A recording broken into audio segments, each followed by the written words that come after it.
Hi.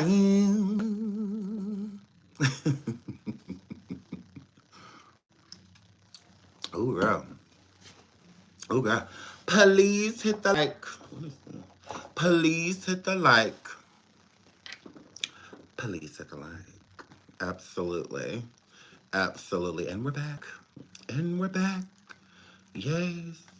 My churn day of school. Oh, Lord. Oh, I'm so happy. I'm so happy. Just kidding. I missed him already. Um, what is going on with this computer, girl? So I can pull this tea up. Okay, there we go. There we go. The computer, don't do this to me. I'll throw you away. All right, boom. All right. Hello, everyone. Welcome, welcome, welcome. As y'all come up, boom, look to step up in the room. So please hit the like. Please hit like. Um, hey y'all. Oh, y'all flew up in here. Hey y'all. Some announcements. Some announcements. Good morning. I love you all. I do. That I do. Iridescent. Hey boo, Miss Bennett, Jude. What like that? Truth Hurts. Portia. Portia, I'm sorry. Miss Platinum, Laniqua. Ooh, Laniqua. Ooh, I said that right. Green Eyes, Amazon, Shay, Imani, Simply Key, Tia? Oh, Tia, that's right. Tiffany, Truth Hurts, Charlie's, Texas Tea, Shrink and Sharon, moderator.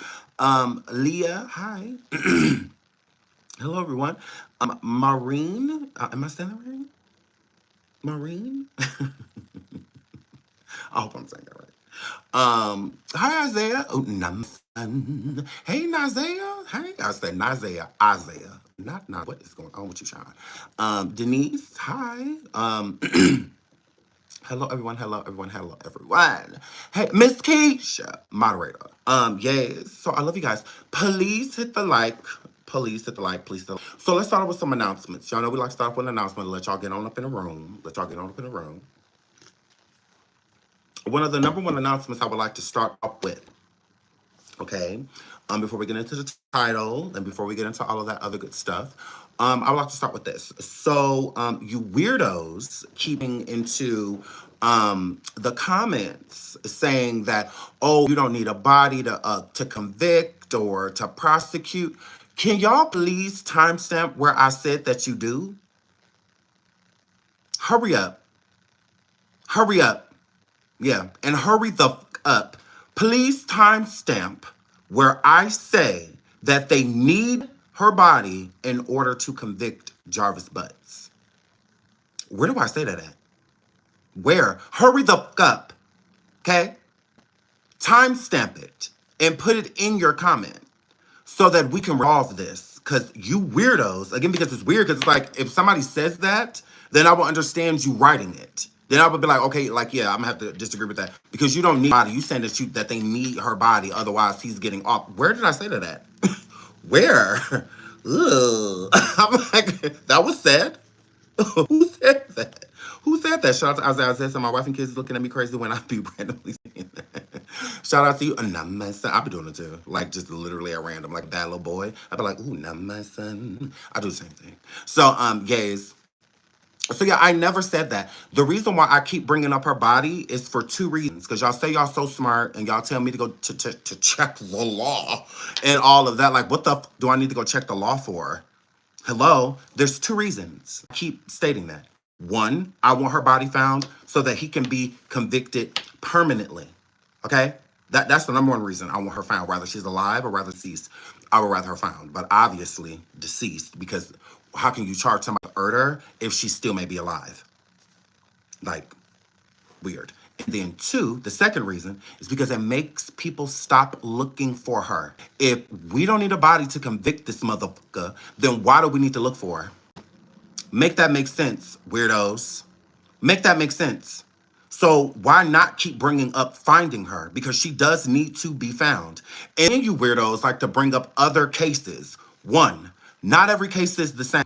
So don't tell me to go study law when that's one of the most obvious things about law is that not every case is the same. So just because this happened here does not mean that it's going to trend this same exact way when there are different components to a case.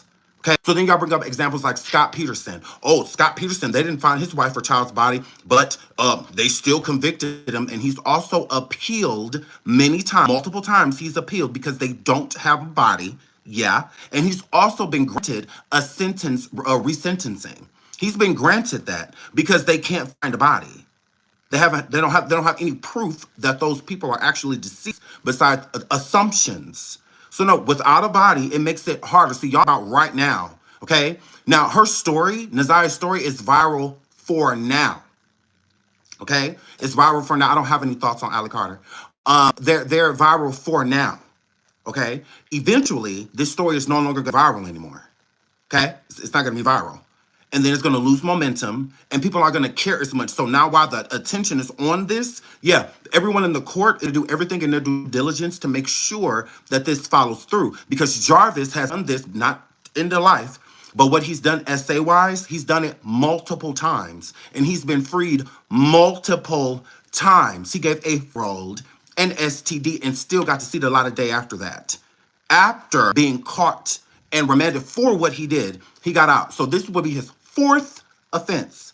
Fourth time that he's been charged with this. Okay? Now, the disappearance of her is what makes this different.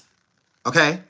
So, when he appeals, which he will, they convict him, which I think that they will. They convict him for this murdering charge, right? Yeah. He can take it back to court.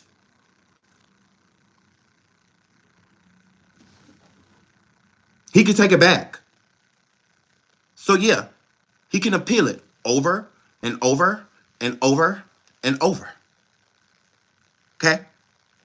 Now, we see how strongly Detroit feels about what the welfare of children, because this is his fourth offense. So why think about right now? No, let's make it so that he can't ever get out. And her body being found, which I think 9 times out of 10, I don't think she's with us anymore. No, it's a sad thought to think, but it's a high probability she's gone. Okay? Why would I want any chance of him ever seeing the light of day again? Why would I want that? If there's going to be inmate justice, y'all got an inmate. Because this is his fourth offense. They didn't take him out. He gave a 4-year-old an STD, and the prisoners even let him see the light of day again. So these are all assumptions, is what they are. Okay? So having her body makes it concrete.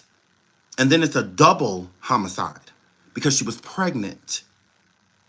At this point, he's just being charged with her, not the baby. He don't even have a charge for the baby. Ain't nobody even talking about that. But motherfuckers telling me to go do my research into law about what? Yeah, there's one murder count that hit one. One. She was pregnant. Where's the charge for the baby? But motherfuckers talking about they don't need a body. Well, clearly they do if they're not even charging him with the homicide of that baby. Although there's proof that he was researching ways of ending the child, doing his own self-abortion. Okay? That's murder. 100%. It's not a legal situation. Everything about that is illegal, what he did. You don't have the right to terminate a pregnancy. No, you do not. No. That's murder. It is. There's nothing wrong with the baby. And if you leave the baby alone, it'll fully develop and be born. What about that isn't murder? Because the baby's not out here? Because you're not holding the baby and doing it? It's the same thing. Same thing. Yeah, there's no charge for that. But the girls that swear they know what they're talking about and swear that I don't even bring that up. Why y'all don't even bring that up when y'all come in the comments? Y'all don't even bring it up. See, Scott Peterson's son was born, pretty much. You know, from what I gather, from what I remember, that's an old case. But, yeah. Hello? He's still in jail because I believe they found the body and stuff, found something later on, enough to keep him there because he's still in jail. He's still there. So again, finding her is important. Why should we not find her? That's weird to even say. That's basically saying, oh, well, we don't need her body. We got enough. They got enough to charge him. They got enough to convict. But they don't have enough to make it stick. So let's make it stick. We're not just worried about right now. We're worried about forever.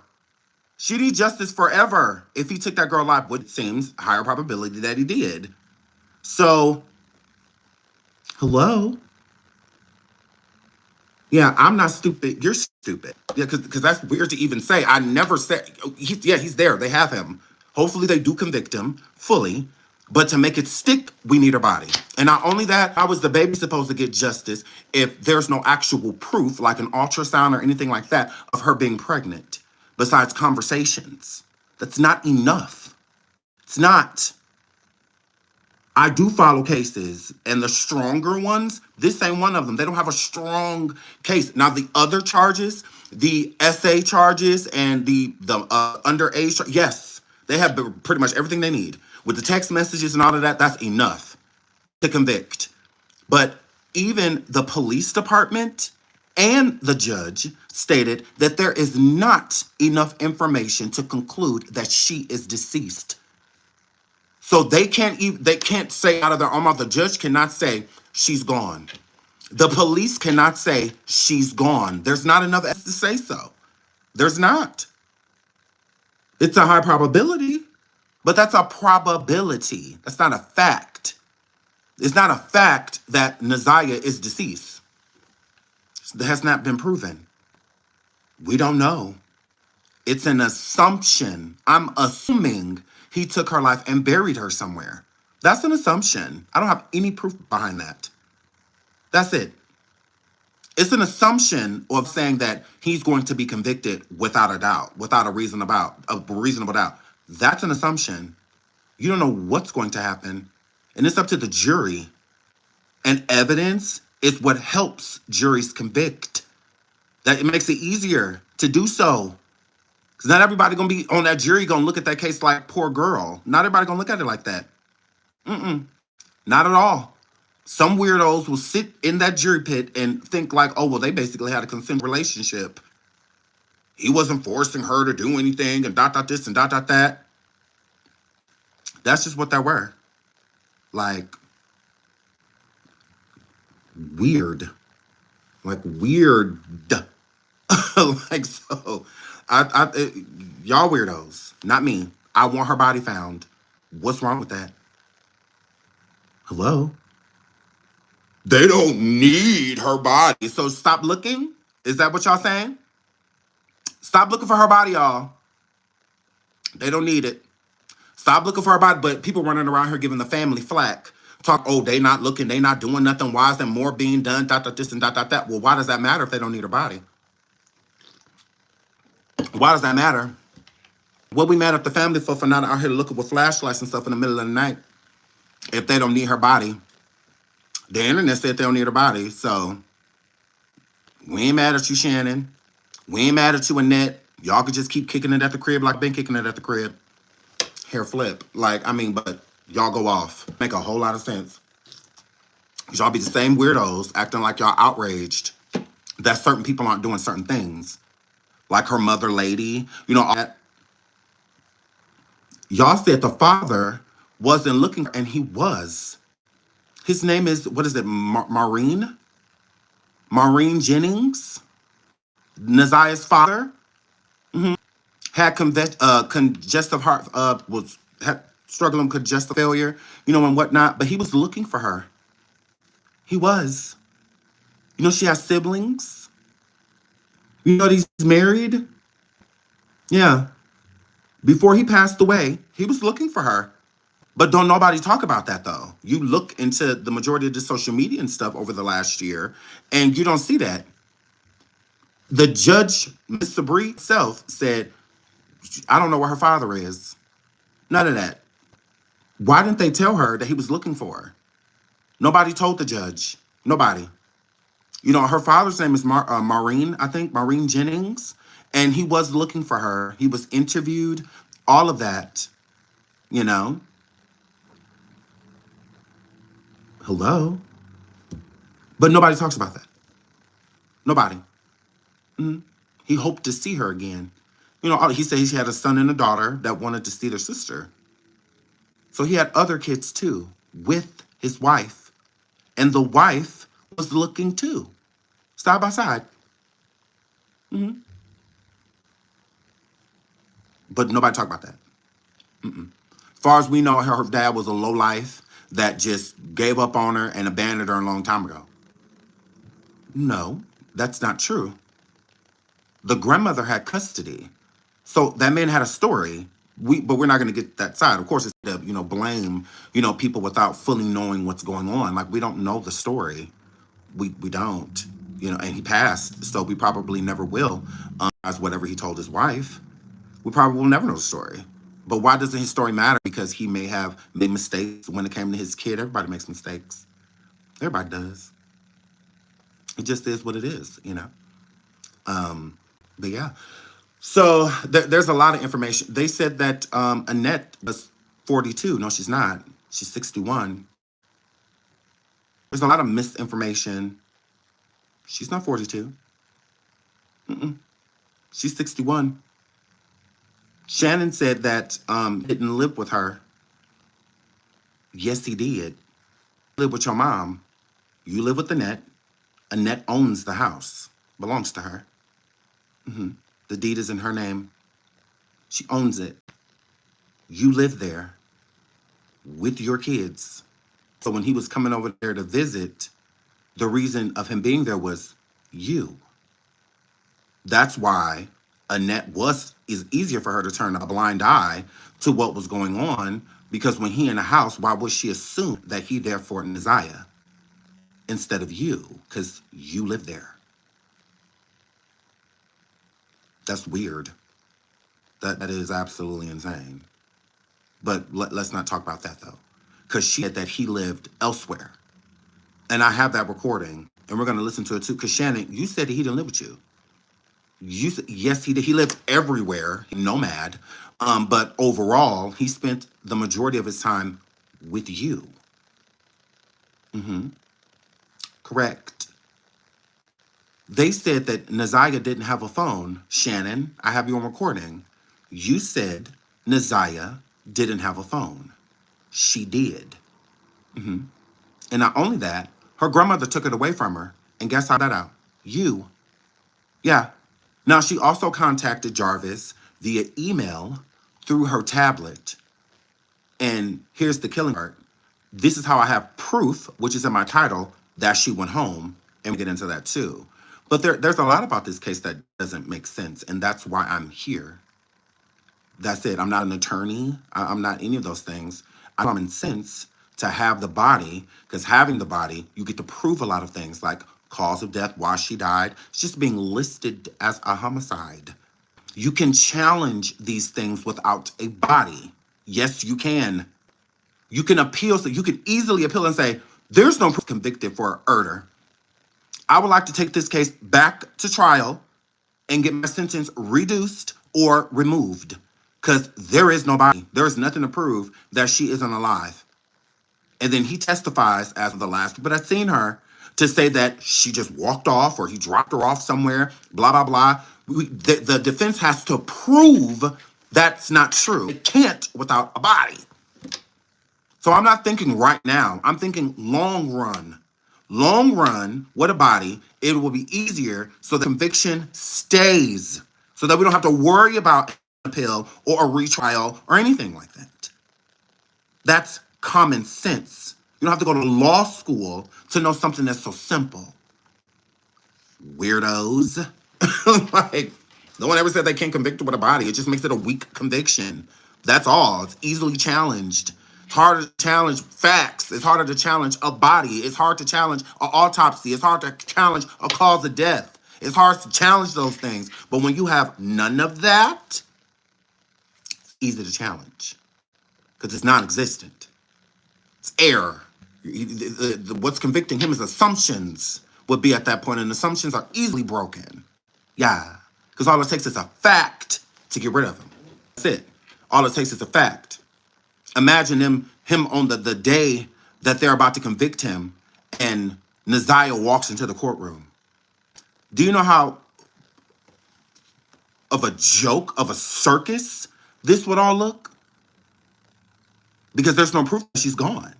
You got people out here saying that she was affect, and all of that.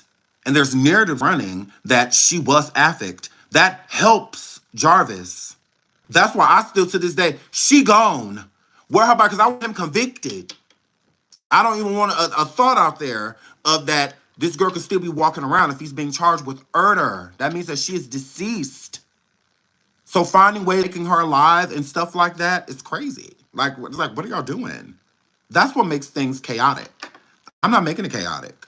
Not at all. I'm just commentating on the things I see and hear. That's it. That's it. That's all. But yeah, so get rid of the get offs. That's all I can tell you. But let's get into this. So the other day we talked, because in the title, it's about is this her body that they may have found in the shallow grave in Detroit. And we're also about the proof that she went home. That when she got off that bus, she went to her grandmother's house, NaZiyah. And we're also going to talk about her Aunt Shannon's testimony and the holes in her story and all of that. We're going to listen to the testimony and all of those things. So let's start with the human remains. So the other day, again, I'm late to this story. So I'm trying to get as much information, put as much information in as I can. Oh, police that they're like. I brought up the Caucasian female that was found in the shallow grave to bring up the point of, if this person in this grave is NaZiyah, is there a pattern? Did he also do this Caucasian woman as well that was found in the shallow grave? Because Jarvis was known for taking drugged out prostitutes to this hotel where the hotel that he was booked in before NaZiyah went missing, or when she went missing, same day, pretty much. So did he do that to her too? Like, is this a trail? Like, has he been doing this to give more reason to why we haven't figured out anything, or why we don't know where her body is, or if she's still alive or whatever, besides her clothing being found, outside in the woods. Yeah, so that's what I was doing. But the actual shallow grave, it just was found on the 7th of January. So it takes weeks, sometimes months, for them to determine who this is. But the update that I want about is that they start going into the missing persons reports to identify the person. So that means, based off of, I'm sure, whatever dental records or whatever is left, they still don't really know who this person is. So I feel like so it's a high probability that it could be NaZiyah, because of looking into missing persons reports, and she is listed as a missing person. So it could be, but the remains have not been identified yet.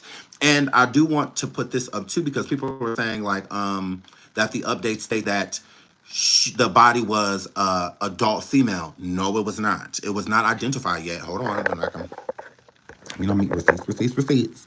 Put it on the screen, okay? So, in Detroit, human remains found outside a home in Detroit's West Side Monday afternoon, police said. Police said they were called to the scene on Whittingham Drive near Outer Drive and Livernois, as I say that, shortly before 1 p.m. The remains were found by construction workers near the rear of a vacant home they were working at. Detroit Police Deputy Chief Franklin Hayes said, while they were working to renovate the home, construction workers noticed damage, including peeling to the garage. They then found the remains and called the police. When police arrived to the scene, officers found the remains wrapped in a partially buried. Since part of the body was exposed, police on scene were able to determine that the remains are human. It's unclear at this time who the remains belong to, but police believe the person was a small in stature, and the person's age and gender were not immediately determined. So still at this point in time, it's the same thing. They still don't know, because I looked for the update on this story, and they still don't know exactly if it was a adult, or like, they still have not been able to determine that. Another thing, what makes me think that it's possible that this may not be NaZiyah, what makes me think it may be her is because of the small stature, because she was a little thing. But what makes me think that it may not be her is because, from what I hear, there was no sign of a pregnancy. She was 5 months along. So if her body was buried pregnant, then there would have been a fetus or some, sign of a pregnancy.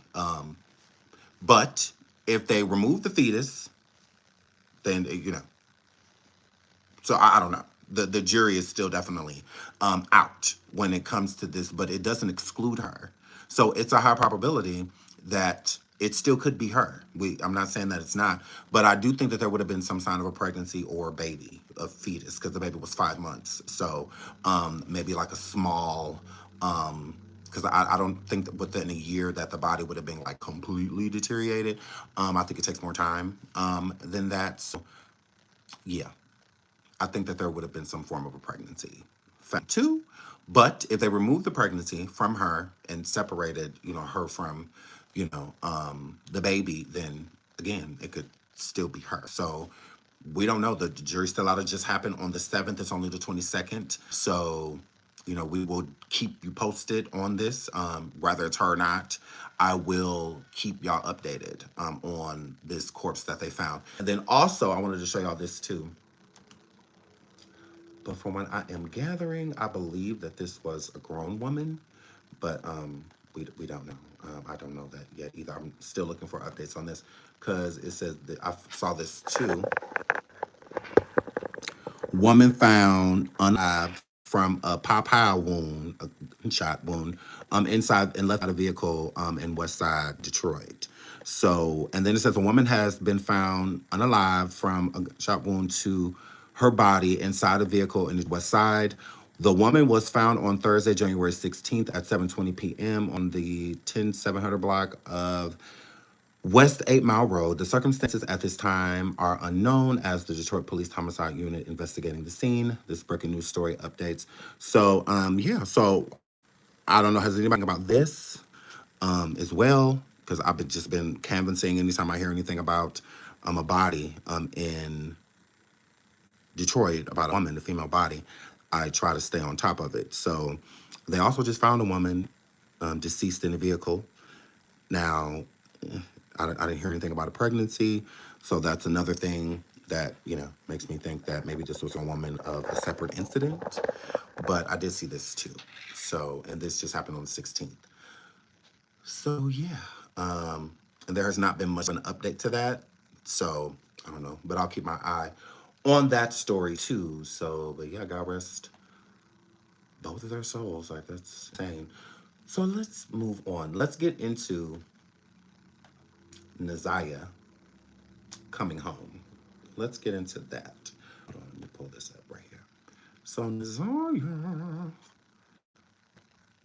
let me pull this up. I wanted the update that she had did. Shout out to Yan.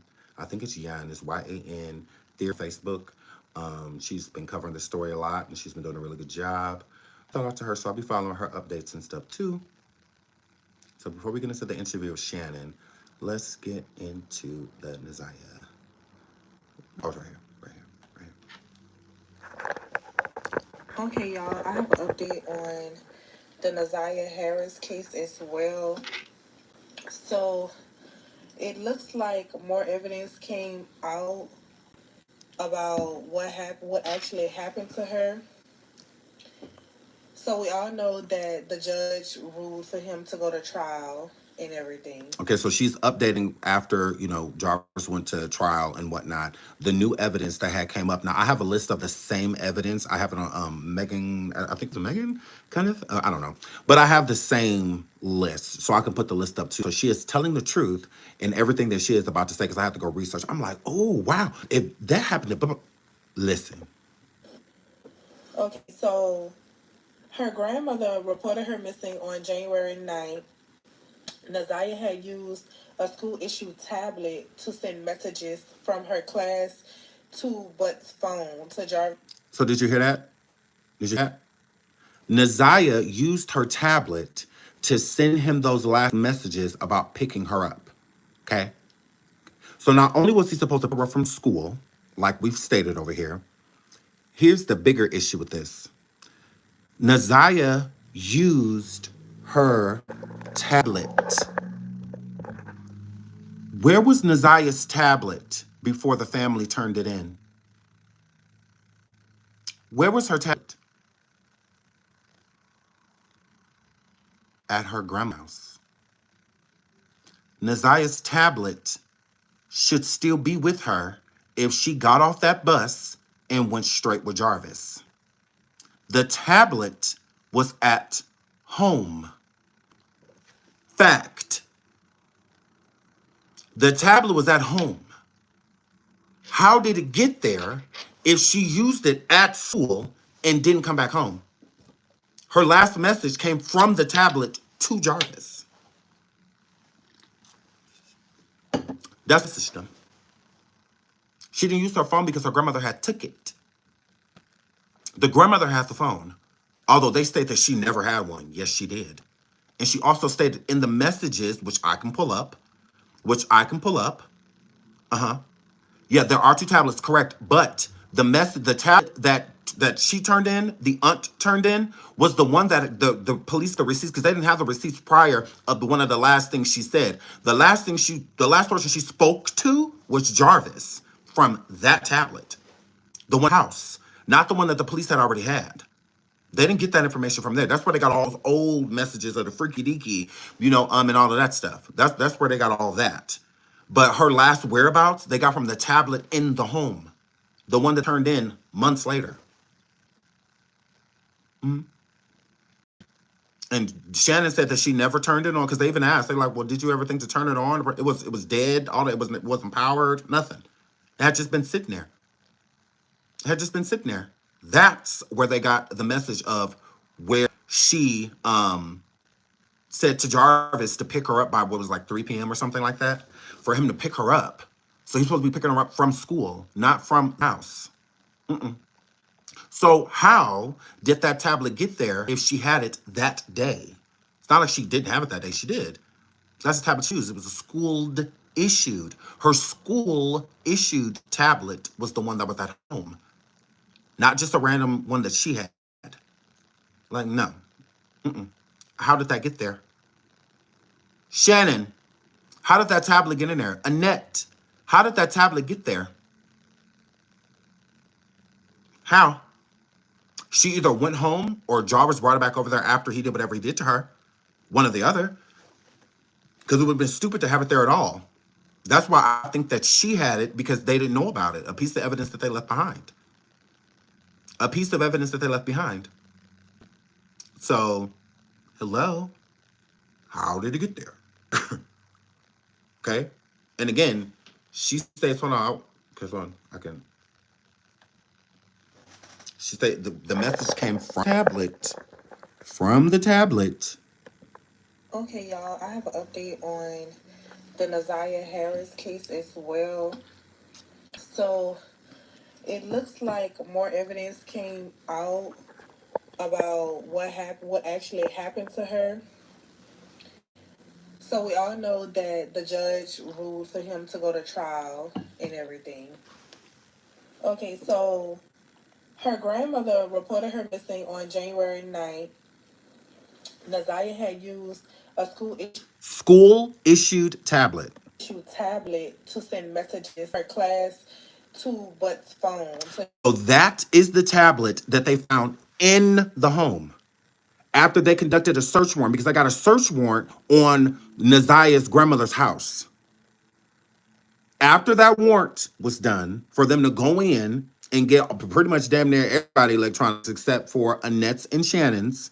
They did not, from what I gathered, confiscate their stuff, but anything that was in NaZiyah's room. That tablet was in there.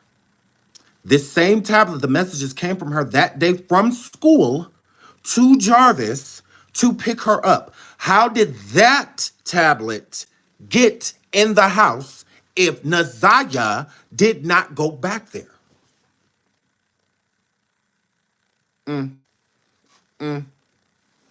Woo.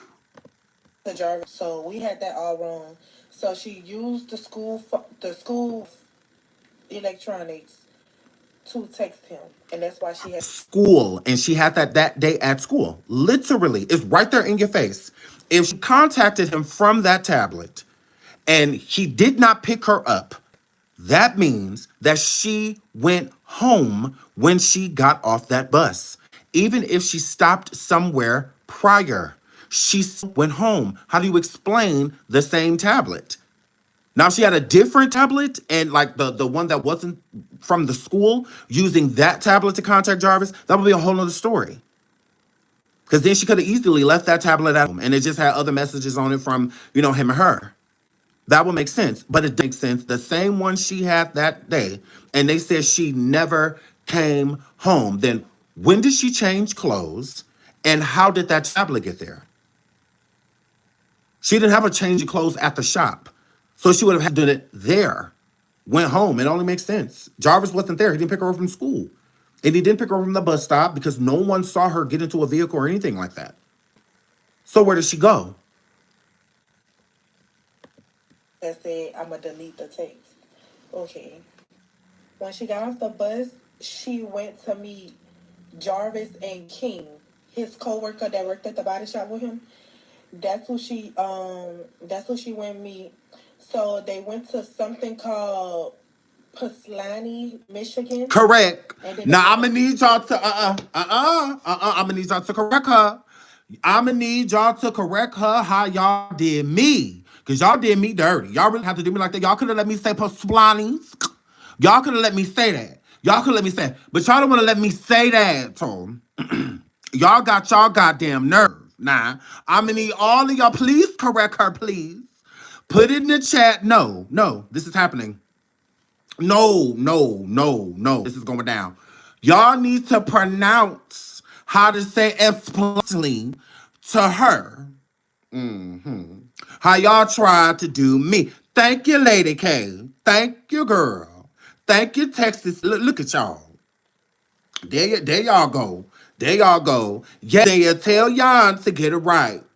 Correct. Like y'all did. Yes, I'm in my feet, Sheree, girl. Because y'all didn't have to do me like that. It's all right. Y'all could let me slide. No. Sean. This how you say, no. Nope, I'm from Michigan, and no. This is how you said, y'all got y'all damn nerve. to the shop. That's when the sister ended up seeing them. They came back to the shop. So after they left the shop, they went to a motel. They're not saying where the motel is, but was checked into the motel at 9:30 p.m.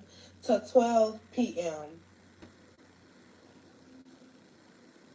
So okay, y'all have an update on Okay, so now let's listen to the timeline one more time. Harris case as well.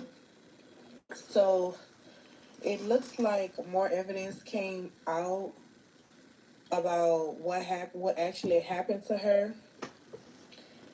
So we all know that the judge ruled for him to go to trial and everything. Okay, so her grandmother reported her missing on January 9th.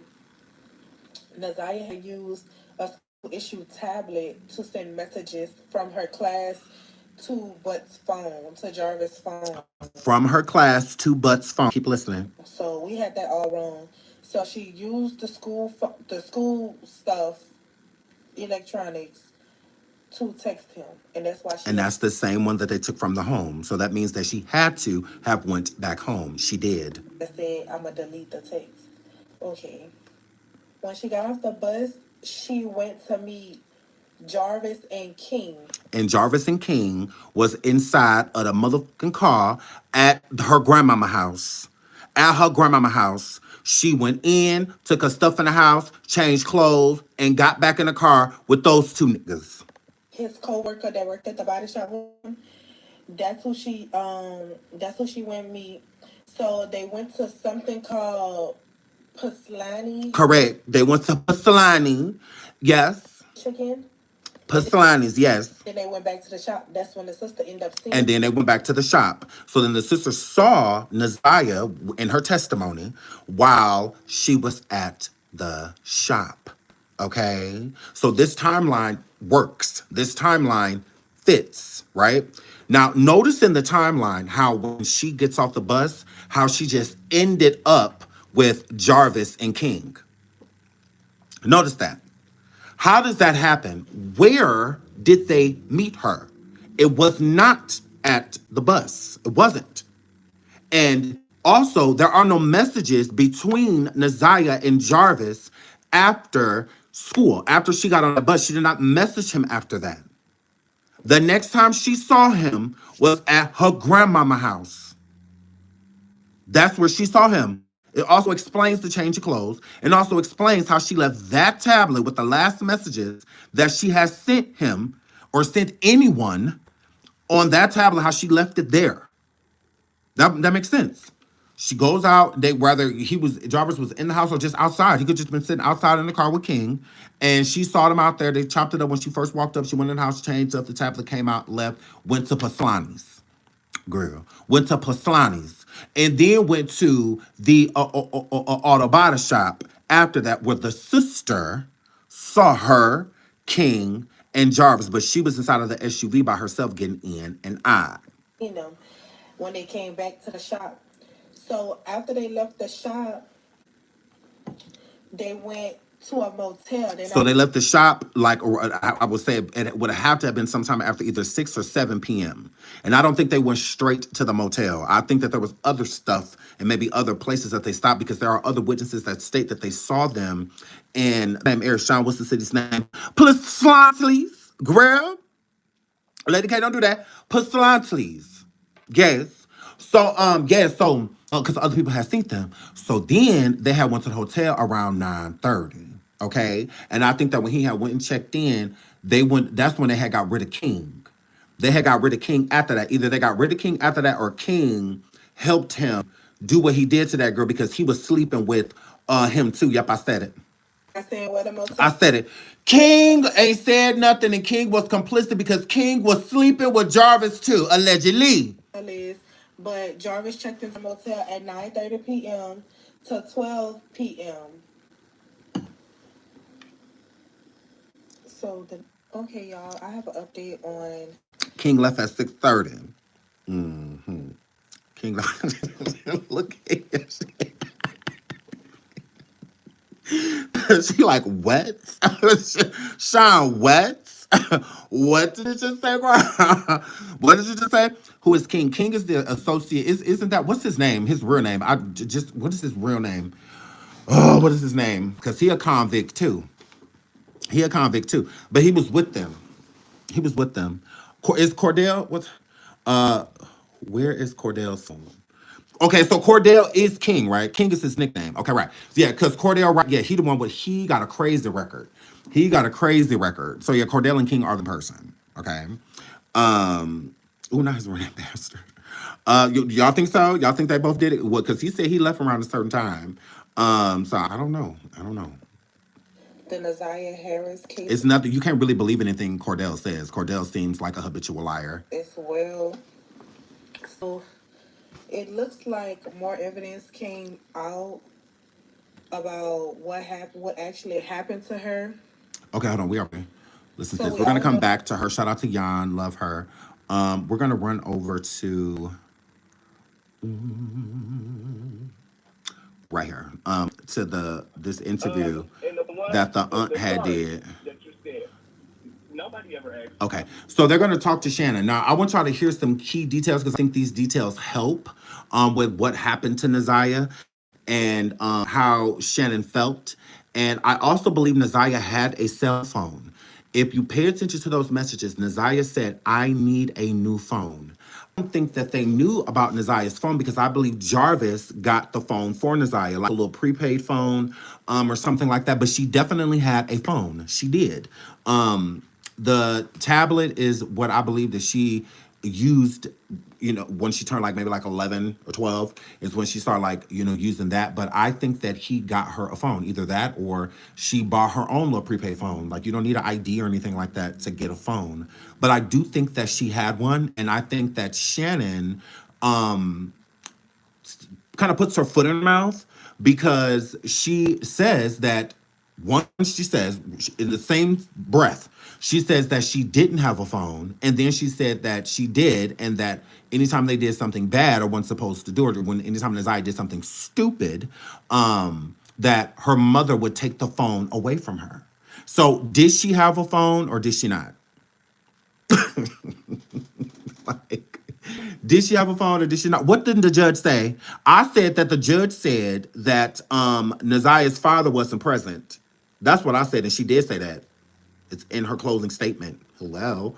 So I don't know if you're talking about something else. But yeah, so she said, back to what I was saying, Shannon said that NaZiyah didn't have a phone, and in the same breath states that she did. So let's get into this interview. Shout out to Shanitra Jones Speaks. Y'all make sure y'all get over here and subscribe over here on YouTube and all other platforms. Nobody ever asked that question. Shannon even said that. Nobody asked him that. They never said that. It's just, and it's, Nana, like she said, Nana runs a tight ship. At the beginning of this, I believe this is like a neighbor or something that is speaking on the welfare of the children, and he's stating that you saw the kids outside, that they weren't like, I guess, bound or something, like in prison. I don't know, whatever. A tight ship. The only time I see those kids outside is when they take that trash out. When they take that trash out. Okay. Doors locked by 8:00. Then why she ain't call the police at 8:05? Why she ain't call the police at 8:05? Oh, that's their cousin. Yeah. Why she ain't call the police at 8:05? The only time you see the kids is when they take the trash out. She waited till the next day. She waited till the next day, but she runs such a tight ship. She runs such a tight ship that she let a 13-year-old stay out all night. Weird. But that's a tight ship? Okay. The only time you see the kids is when they take the trash out, when they play in the backyard. I cannot. Please hit the like. Please hit the like. Over 300 and something likes, 500 some people in the building. Thank you so much for double tapping that screen. I really appreciate it. But please keep hitting that like. Absolutely. Yes. Where are you in proximity to the kids to see them other than them taking the trash out and playing in the backyard? Correct. My best friend lives next door, so I be next door, and Nana lives next door to where I be at most of the time. Okay, when you say that you only see them when they taking the trash out or playing. Oops, I step. If you're my, because a hit dog will holler, it sure will. Bark! It sure will. If you're in my comments saying they don't need a body, they don't need a body, they don't need a body, then you are saying that the body don't matter. You are. Absolutely are. Hurry up. Hurry up. Hurry up. You absolutely are saying that. You absolutely are. 100%. Coming into the comments saying they don't need a body means exactly what you're saying. They don't need a body. Boom. So the body don't matter if you're saying that they don't need one. Boom. End of story. End of story. What is that saying? That they're always confined into the house? That they're always gone? That's not. No, that's not. I'm just saying. What was the point of expounding on that? Is what I'm trying to. No, because y'all are saying that they. How am I supposed to? Hold on. Right, because you sound dumb. Sorry, you sound dumb. You can't defend them. Saying they. I've heard things like they're stuck there. They can't leave the house. They never go outside. They don't do this. Who said that? Ain't nobody saying that. Clearly they could go outside. She got to stay outside for a whole 24 hours before your grandmammy called the police. When you say that your grandmammy runs such a tight ship.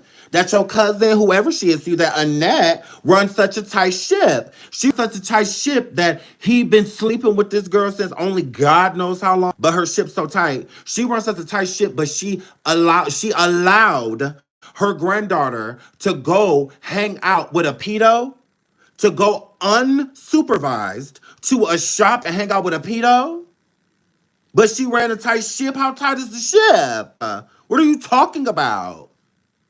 What are you talking about? You sound dumb. There is no defense. Yeah. Because if she was my cousin, my auntie, my grandmama, she'd just have to drown.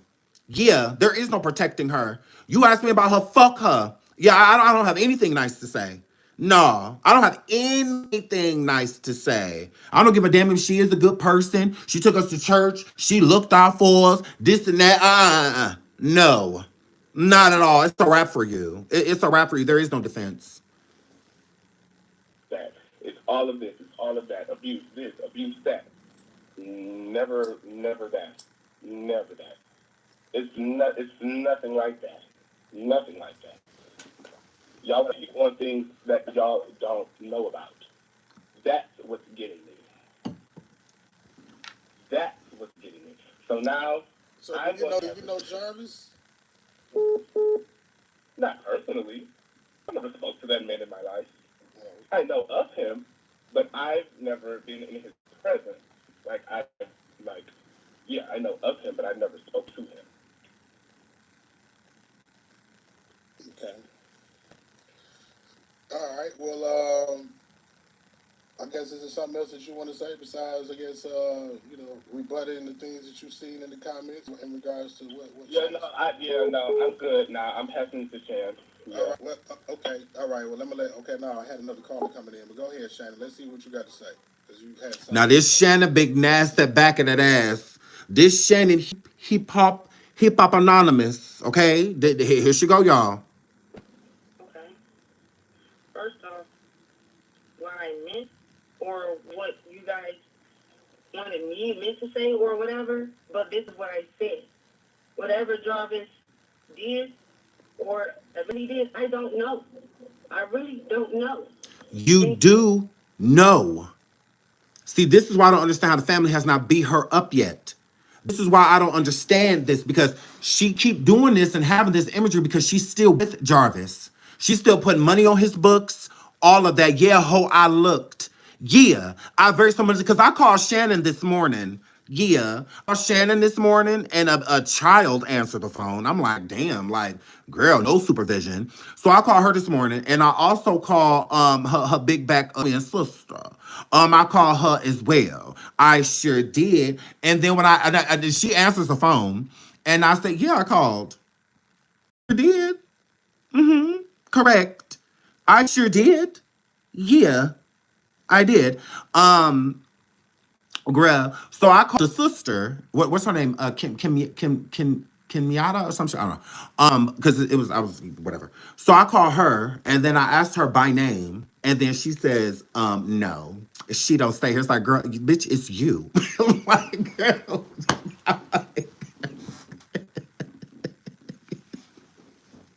I'm like, girl.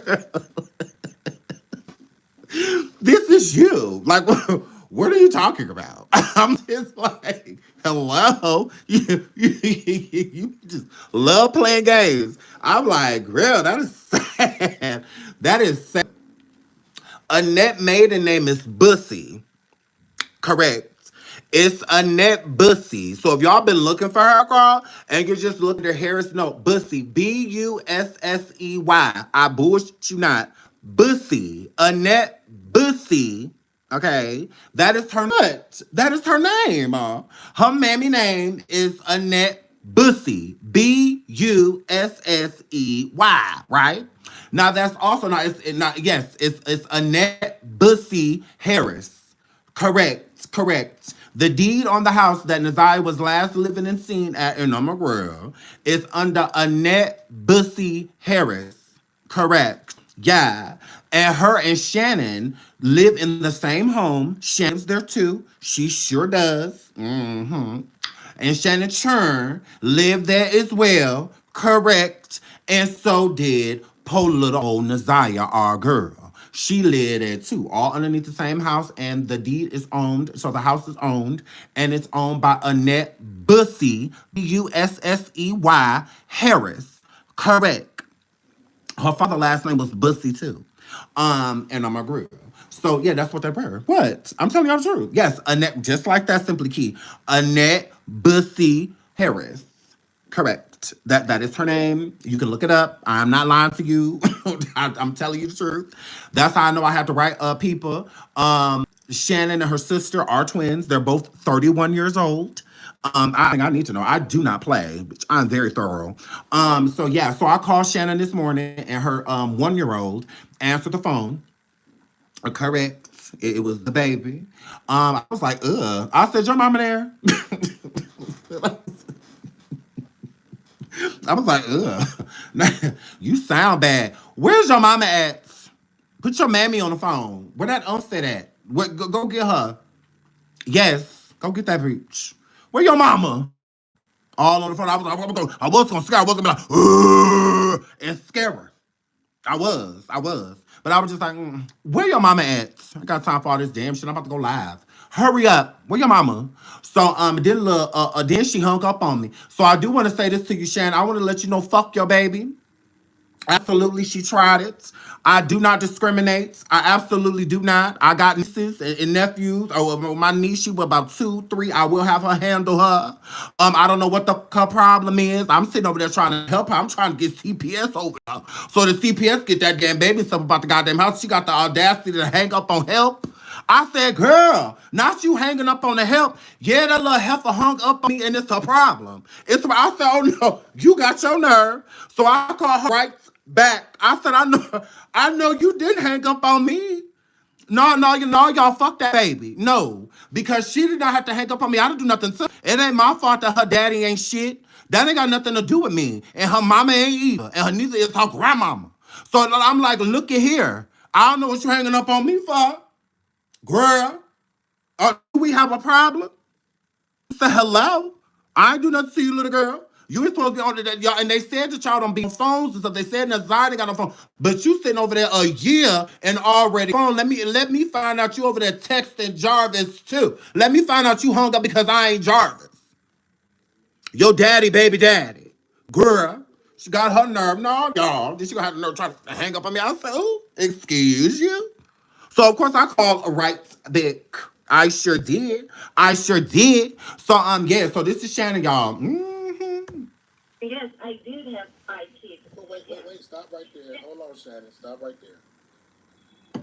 Because you said whatever Jarvis did, you really didn't know. But when I asked you earlier if you knew Jarvis was a registered sex offender, you said when you was 19, he explained to you his background. Yes. So did you not know, or did you know that he was? No, I'm talking about with my niece. I don't know. You do know. There are y'all, we read the text messages. The text messages were read in court. The emails were read in court. She knows exactly what was going down with Jarvis and her goddamn niece. But she's still acting like she don't. She's still acting like she don't know. Because she's still with him. That is why. They still together. So she's trying to keep the jury out. Or I don't know what was going. You know exactly what happened. Stop it. This is why people hate you. Jarvis told me about his background when I was 19. Okay, so let me ask you this. With Jarvis explaining to you his background and you knowing what he was capable of because he was previously already engaging in that type of activity, would you think that it was far-fetched if you heard something in regards to him being inappropriate with a minor in your family? Do you think it would be impossible for that to prove, for him to have done what they said that he did, considering that he had already been convicted of doing something like that before? I'm not putting anything past it. I'm not putting anything past it.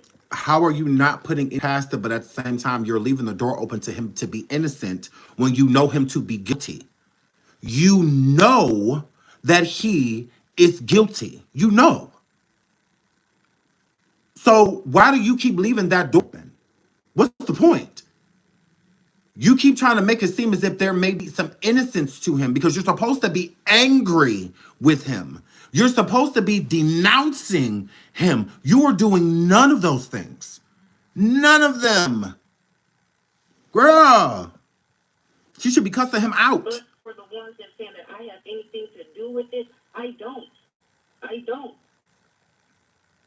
Or accusing me of saying I need in him have something to do with her going missing. No, I don't. Well, let me ask you this right quick. Considering, like, I don't know what his status is as far as whether he's, locked up right now, whether he's free, whether he's there with you, whether he's wherever he's at, right? Considering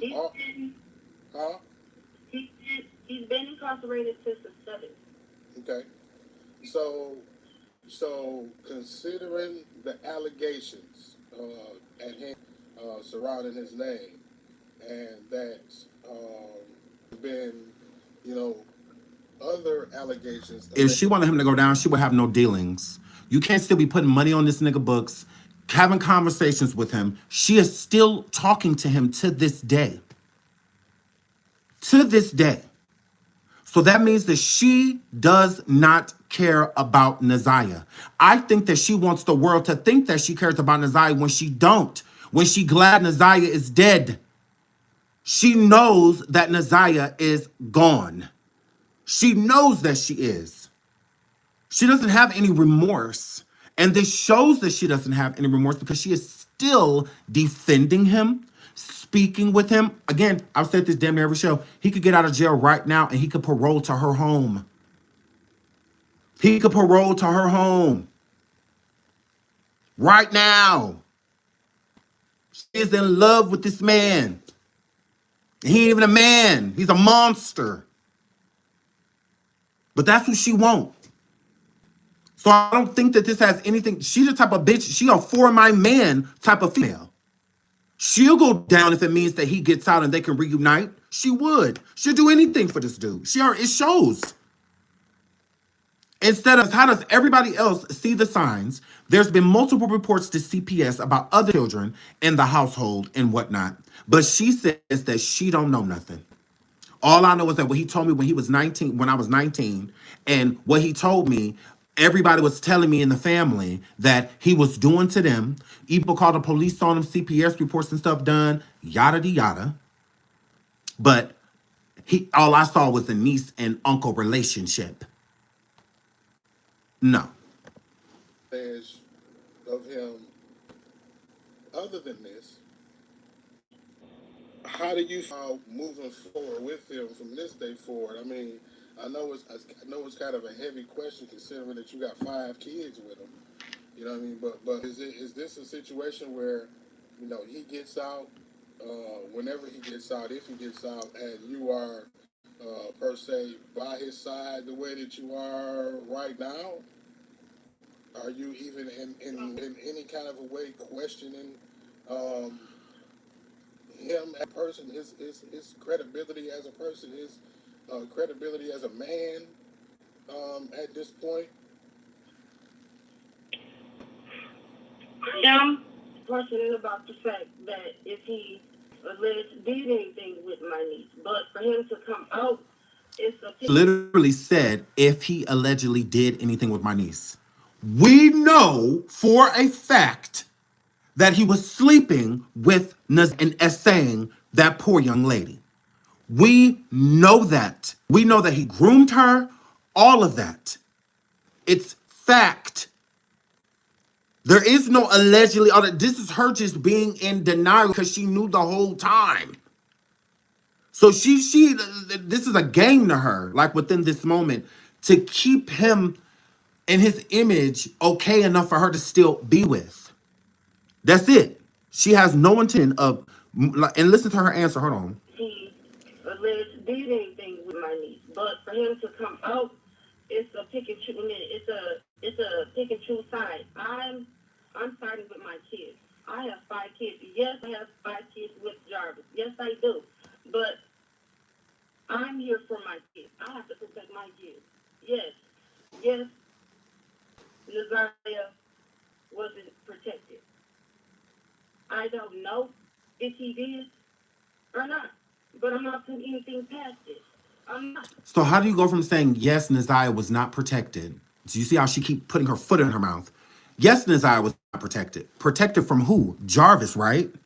She was not protected from Jarvis, but I don't know if he did anything. What? What does that mean? She was protected if he did nothing to her? What are you talking about? I'm not, and for the ones that keep saying I'm not sincere, I cry every night and hope and pray my niece do come home. Crying does not make you sincere. Crying does not make you sincere. It does not make, not at all. People in front of cameras and stuff like that crying all the time. Does not mean that it's sincere because you are crying. Does not mean that at all. Sincere is action. You out here truly in these streets. You letting everybody know that is a monster, and your mistake was having children by a monster, and you wish you would have never met him. Things like that. That's letting us know that you are genuine. That's letting us see sincerity coming out of you because of your actions, not what you are saying. Not because you cry. Oh, y'all, she cries that night. So that I know what that means. That means she really loved her. That means that she really don't know nothing because she. What does that even mean? Like, what are you talking about? Like this whole family, like y'all are slow. We've been looking and calling around since the night that she didn't come home. My mom reported it. She went straight to the school. No, your mom reported it the next day, and know that her mom did not call the police first. Her mom contacted the school first. Why are you contacting the school when the last time she was seen was getting off the bus?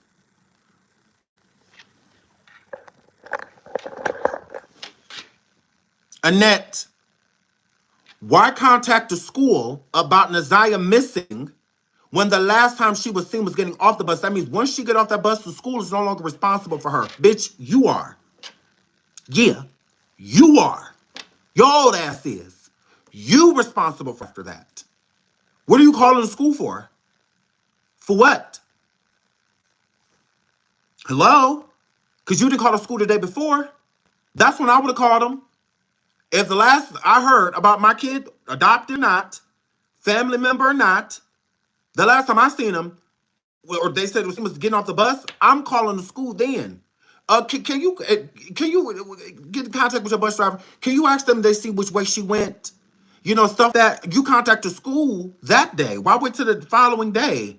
And then you didn't contact them about the bus. You contacted the school to let the school know that she was missing. That's an admission of guilt. Because how do you know that she's missing? How? Will you be calling the school to make sure to see if she went or not? Because what would you be calling the school for? What does the school have to do with dropping your kid off at a bus stop like they normally do? She got off at the correct stop. She didn't get off at a dim one or anything like that. No, she got off at the correct stop. At that point in time, the school is not liable for anything after that. They have no responsibility. Only on grounds and on the bus. Once they get off that public transportation that's through the district of that school, that's it. It's over with. It's done.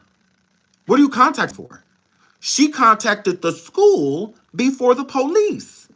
The school contacted the police, not the grandma, not Annette, not Miss Bussy, not her, not Annette. No, no, not at all, not at all. If they found her, that's all we will be talking about. Go to the beginning of the video. Y'all are getting very era. Start blocking ass. Here, flip. Like, go to the beginning of the video. We already talked about it. We're not about to keep talking about it because you late. You late. We already did that. We're not running time for you. We don't like anybody that much. We keep going with the story, which is what we're about to do. So, yeah, why call the school? Why call it? Like, what? What are you contacting them for? The most I would have contacted the school for was to see if she came. Other than that, or to contact if the school can get in contact with some of the students that maybe she could have been with or saw or something like that. But what other reason? Why are you calling the school? I think she did that out of being afraid. I think she cared because the grandma knew more than what she was leading on to. And she didn't want to get in trouble because she knows she could because she's complicit now. She is now an accessory. She's an accessory and so is Shannon because they didn't call the police prior because they already knew that she was with Jarvis. They knew where she was at. So they had no reason to call the police. The problem was her not showing back up. That was the issue. Because if she would have came back home, they would have never called the police. Duh, she here. But since she didn't, they knew that they had to cover their tracks. So if the grandma did not report her missing or say something, it's an admission of guilt. This girl just gone and you don't say nothing for days, weeks, months, just gone? Hello? Because the school is going to notice first. They take attendance. That's what attendance is for. They take attendance to see which kid's showing up, one's not. Who here, who ain't. And the school, they're mandated reports. So if the kid doesn't show for a certain amount of time, they're going to contact the police. They are. They'll contact you first. And if they can't get a hold of you and you give them a logical explanation, then they're going to contact the police. And then your kid's going to become truant, you know, and all of that. So they see them. So they lay eyes on your child. They're going to assume that they're either missing or something's wrong with them, or, you know, that's what makes CPS get involved. Because they're like, okay, we'll go to the house, go check on the kid. Like then we need a welfare check. We need to at least make sure, hey. And then once they do that, then it's just, you know, as long as you're fine and they can see you and they see that you're fine, all right, then they move on. Wellness check complete. Yep, we saw him. He at the house. He just ain't coming to school. Or she just ain't coming to school. You know, that's what that were. And then that's when truancy, court, and all of that, that's when all of that stuff is, you know, put into gear. But before that, it's like, no. So again, I think that the grandmother contacted the school, be scared. She didn't want to contact the police because the police gonna have questions. Questions the school ain't gonna have. Girl, please. The school is going to have different questions. So yeah, she needs to stop making it seem like my mom called the police. No, the school called the police. Not your mammy. Not Miss Tight Ship. Not her. No. It is confirmed. That school called 911. Not y'all. 911 came to your house because the school called them there. Whenever you get through, Shannon. Whenever you get through the line, asshole. Whenever you get done. No, your mama is a monster just like you. And she reported it to the school. You hear her? To the school. Yes. To the school. I would call 911 before I contact anybody. I'm calling the police, and I would have did it the day before. I would not have waited till the next day since she keeps tight ship and you got to be in the house by 8 o'clock. But she just let NaZiyah stay out all night. NaZiyah get to come back when she want to.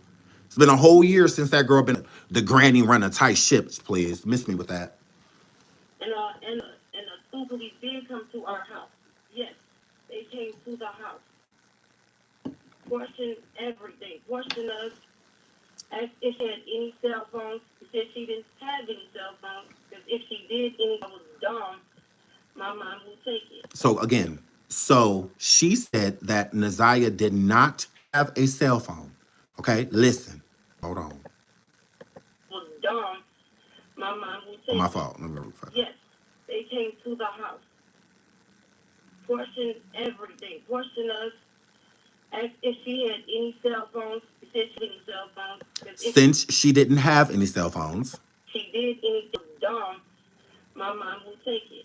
If she did anything dumb, my mom would take it. So did she have a cell phone or did she not have a cell phone? Because you said she didn't have one. But you also said in the same breath that if she did anything dumb, that your mom would take it. Take what? A phone? One that she doesn't have? I'm confused. What are you talking about? So if you're saying that she didn't have a phone, then she didn't have a phone. If it was stupid stuff and your mom is taking things away, how could it be a phone if she does not have one? What are you talking about? In the message that NaZiyah was sending, and I can pull those up. Actually, I'm going to. In the messages that NaZiyah was, when she was speaking to Jarvis, she said, I need a new phone. I'm about to find that. And then she will get it back. And she would get it back. So, okay, now listen. Now she's about to say again that she didn't have a cell phone. Listen. At all. She has a stack. But she don't have any cell phones at all. She has a tablet. But she doesn't have any cell phones at all. She has a tablet. Then again, you just said that she didn't have a phone, but when she did stuff stupid or dumb, my mama would take it away. Just to say, but she didn't have a phone. She just had a tablet. One, she had two tablets. She had one from school, and then she had her own tablet at the house. So she had two. She didn't just have one. So you didn't state that at all.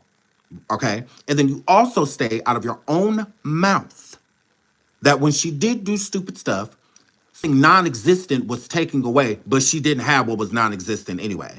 You a liar, and you are putting your foot in your mouth. You don't believe a word this witch say. Just asked me to ask you who lives on Wilshire. I don't know who stayed on Wilshire. Now I sure know who live in Wilshire. Jarvis do. I don't know who stayed on Wilshire. I guess they said that that's one of Jarvis's addresses. Now see, she don't know where he live out on Wilshire because he lived with her. Because he lived with No, I don't know nothing about no Wilshire when he stay over here. When he stay over here, just for her to say that he don't stay with her. Girl. that they know of. Well, if it is, that's his address. I don't know who stay on Wilshire at all. Well, where does he stay as far as where you know? Where did he stay with you? No, he does not stay with me.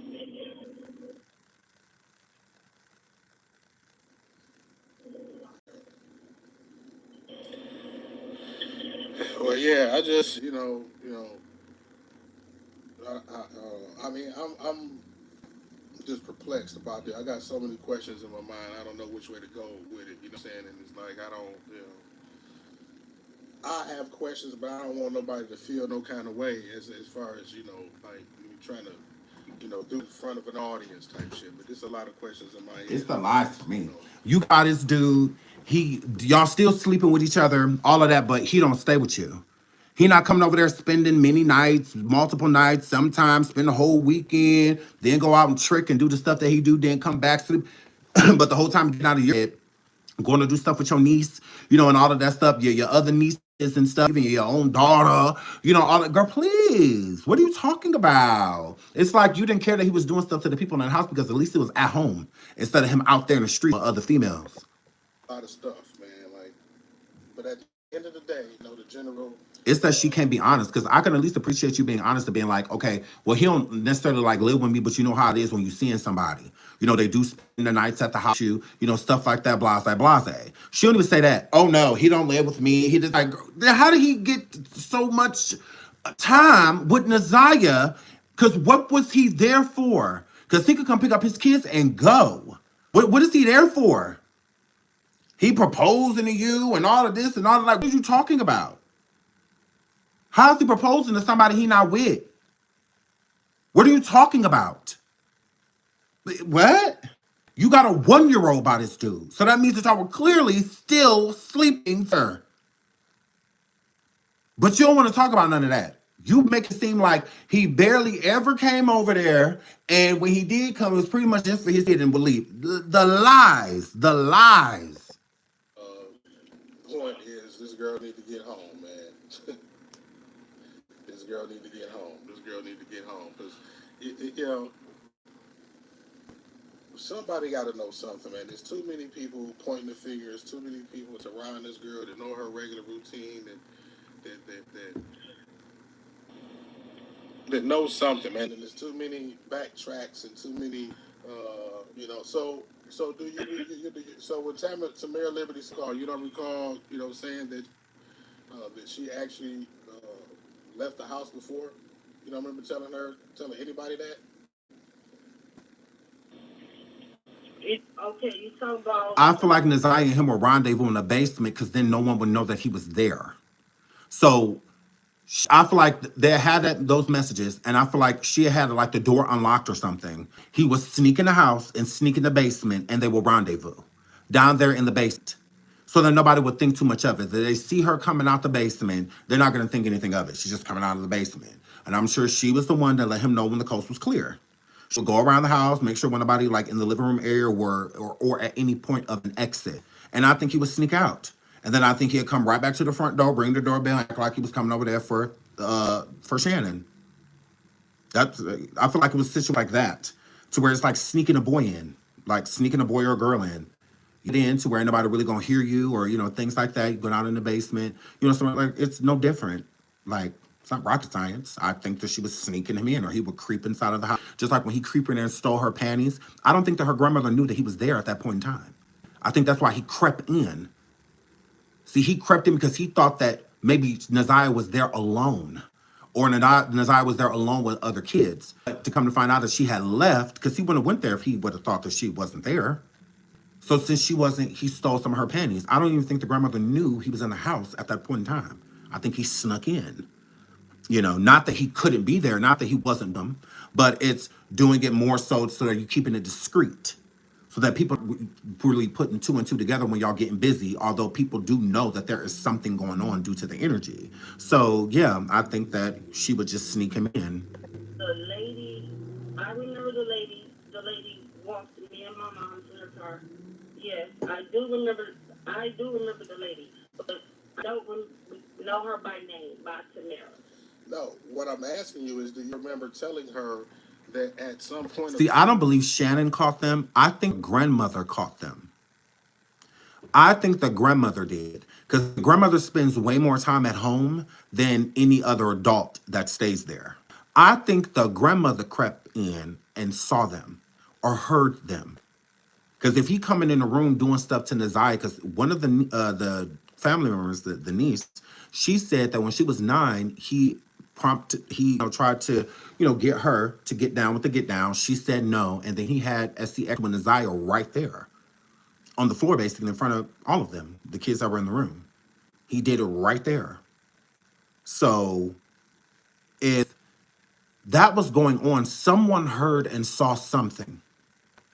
Somebody heard and saw something. They did. They knew more than what they let on. More than what was, because he was too comfortable in that home, comfortable doing what he was doing to NaZiyah. And I think that he got NaZiyah, or he and NaZiyah started speaking because I think the grandmother, I think that's why emails and stuff like that started to be exchanged, and why he probably got her a burner phone so that they could plan instead of just randomly doing it, instead of it being spontaneous, so that they could plan so that they didn't get caught again. I believe the grandma saw. I don't think it was Shannon. I think the grandmother caught them, in my opinion. It's just my opinion, but I do think that it was the grandmother that ended up catching them, because Shannon, with having so many kids, she has to work. So she does spend time out. The grandmother, not really. She'd be at home. She'd be at the crib. So if anybody's going to catch them, it's going to be a higher probability that the grandmother will. I think that's another reason why they were going to the basement, because the grandmother doesn't travel up and downstairs well. So I think that's another reason why they went downstairs in that basement, to do what they were doing. Yeah. Time that she acted, that NaZiyah left the house, because when I asked you originally, you said that no, she never left the house before. But Tamara commented and said that when she interviewed y'all, you said that she did. She said, you said, I'm not gonna lie to you, she had left the house before. So when she called in and said that, huh? She will walk up and down the street, like she will walk up and down the street. That too, Raquel says, or maybe NaZiyah told the grandmother and nothing happened, and it was able to continue. That too, that as well. Only go so far. She will walk down the street, walk up back and forth down the street. She never left the house, period of time. She would walk up and down the street, and if my mom called her and to see where she's at, and we can't find The grandmother's only 47. My research this morning on her, from what I've seen, I believe she's 61. Somebody else has some different documents, but from what I've seen, the woman that owns the deed, which is Annette Bussy Harris, is 61 years old. So, yeah, I don't know nothing about her allegedly being 47 or 42, or something like that. I have no idea. But what I've seen, she's 61. And then, what else was I going to say? She says that NaZiyah walked up and down the street, and that when she would, her mom would call her, and when she called her, she pretty much come right to the house. So it sounds like NaZiyah was very obedient, that she didn't get people too much trouble besides the normal trouble that teenagers are. But that's another plausible thing of her getting off the bus. Her walking in the opposite direction of going home. Again, she could have been stopping to see someone. It doesn't mean that she does not have friends and stuff in the area. She could have saw somebody she knew when she got off the bus, or wanted to walk to the store if there's a store nearby, or you just never know. But I do believe she went home because of that tablet. That tablet being there, how did it get here? And she was just using it. So if she didn't use it that day or anything, or it was the opposite tablet, then yeah, I would say like, yeah, maybe she got off the bus and got in a car with someone else, or maybe he picked her up down the street, or was on his way to the house while she was getting off the, so maybe knew she got off over there, or just saw her walking down the street, or maybe she saw him on the bus at a gas station or something at her nearby house. They decided to walk that way when she got on the bus. Who knows? Who knows? But again, it doesn't mean that she didn't go home. I believe NaZiyah went home. I do. or whatever, because she's walking up and down the street and she will come back and say, I was out walking up and down the street, but it's not a long period of time at all. I'll be real. So, because leaving the house is you going somewhere. Once again, just like I'm seeing it. My mom runs a tight ship. Yes, the kids be more in the house because they got the video games and TV. They outside when they want to go outside. And yes, you will see them, but you will hardly see them because they in the house. They not stuck in the house. They can go outside. They can go places.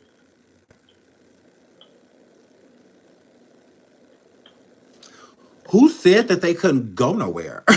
Like, why do they keep feeling the need to defend that? Like, even if so, who the cares? What does that have to do with anything? Like, I don't understand that. What does it have to do with them over there being essayed? What does it have to do with anything? And one of the first reports of abuse coming out of that household was done with CPS in 2022, and nothing was done by your man, the person that you kept bringing over there, the person that you wanted in your life. Hello? Like, this is beside the point.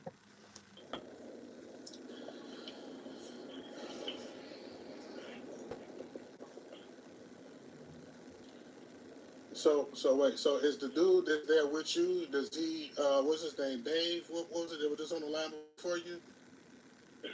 Devin. Devin. So Dave. He stayed there with you? No. No. No.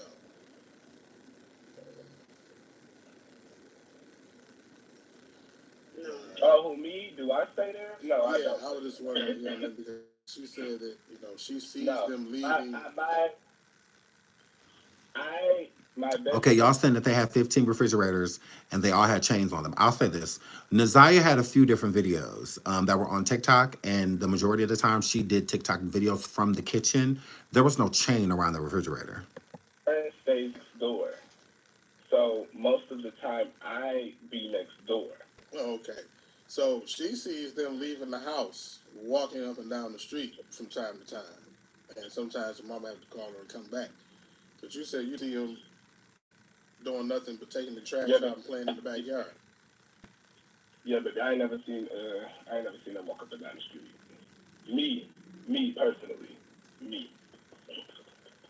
She would be come next door, see her brother.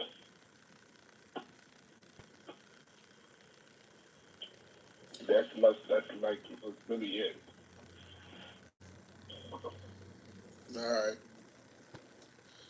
Well, yeah, man. Like I said, man. I just don't know what's more to say about this situation. I just hope that she found, because I don't think we personally gonna get nobody's story out of this situation. As far as I'm concerned, it ain't gonna be nothing to come out of. Okay, yeah, I see y'all talking about refrigerators in the chat it again. Yeah, that's a little far for me. So if there are chains on a refrigerator, again, there's many reasons to have chains on a refrigerator. Nobody said that they were malnourished, that the children were being starved, or any of that. So I just don't get the relevance in finding NaZiyah. I don't understand that. So, and there are multiple refrigerators in the home. So that again, I don't know what y'all want me to do with that. But I mean, yeah, I'll let y'all have that. Yeah. Move right along. So let's get into what's up? Pull up. Yeah. Okay, let's get into this. Oh yeah, that's what I was gonna do. I was going to pull up where it said that NaZiyah. Okay, well let's start listening to this testimony until then. Well, then. Okay, this is NaZiyah's aunt Shannon interviewing again. This shit has pissed me the fuck off. My mother is not a monster. She ain't never been a crooked ass woman. None of us ever was in CPS. I listened to the lives yesterday, seeing that it was 5 of us. No, it's 7 of us. None of us was ever taken out of the fucking home. We was never in CPS. My mother never had a case on any of us. We was all raised under one sound roof. My mother worked 2 jobs. She was a hardworking ass woman. Girl, la la la la la la la la. That refrigerator ish don't understand. Yeah, I just don't understand the relevancy. If there's reports of children being starved and things like that, then I would be like, all right, cool.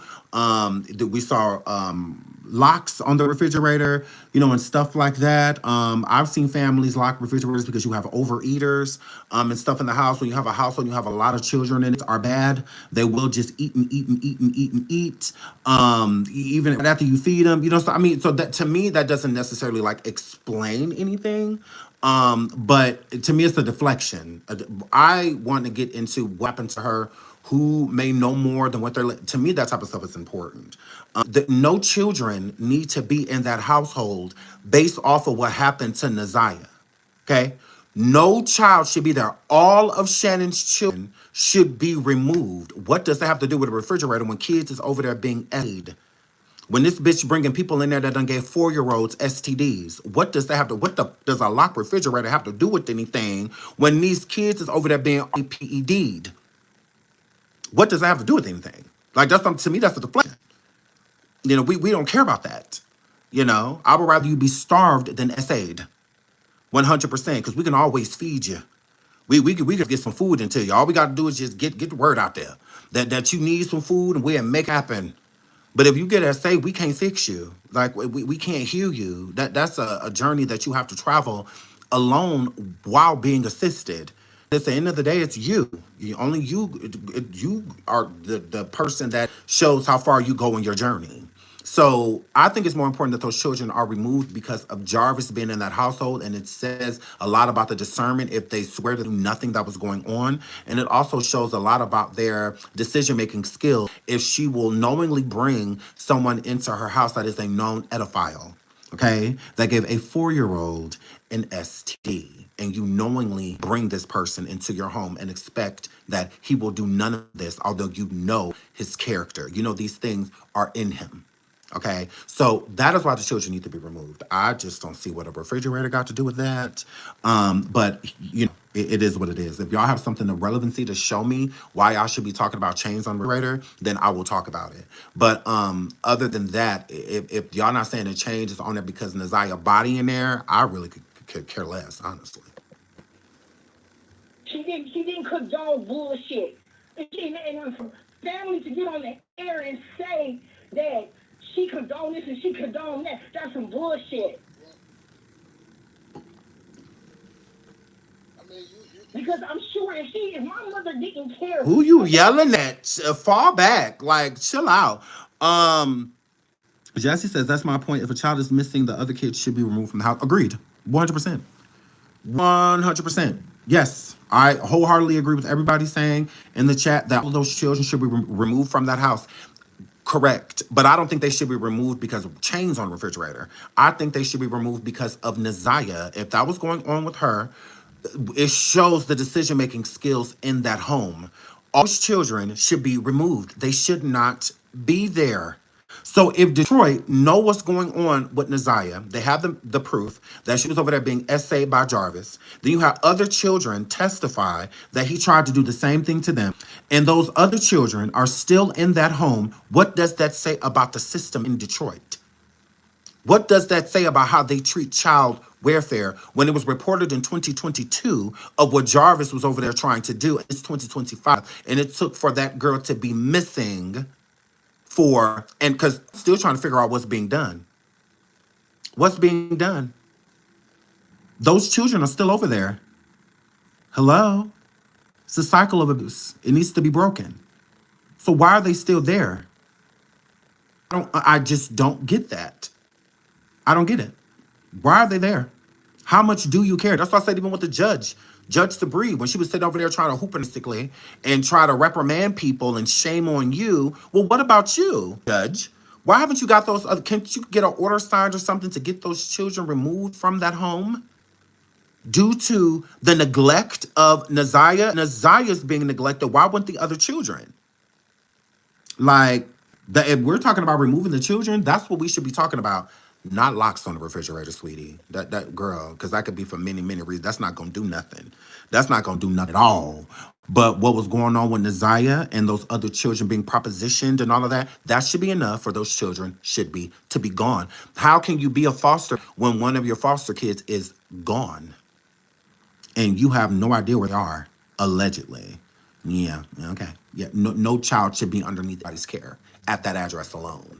Her grandchildren, why did she take the time to get the fuck up and get dressed and go to the school and to check at the school?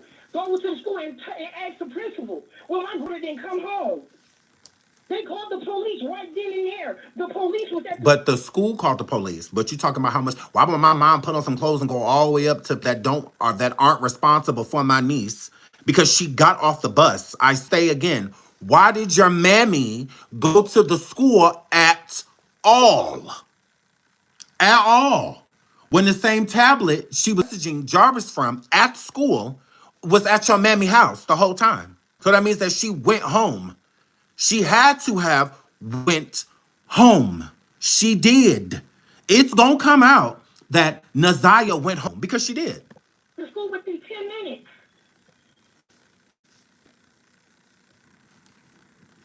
She loved her grandchildren. She doesn't just own her kids. She never just owned any of us. Correct. That's why she was not. She didn't call the police because she was buying time. Correct. Correct. The reason she was buying time is because you got to think about it like this. Because people say, well, why would the grandmother lie for Jarvis? Why would the obviously the grandmother? No. NaZiyah is in the grandmother's care and custody. Okay, so it's like you. If you have a child, hold on. What did you just say? Hold on. Let me go see. Hold on. Let me go check. Because y'all talking about some. Oh my God, they found her. Hold on. Let me go check. So to get back to what I was talking about, you have custody of your kid.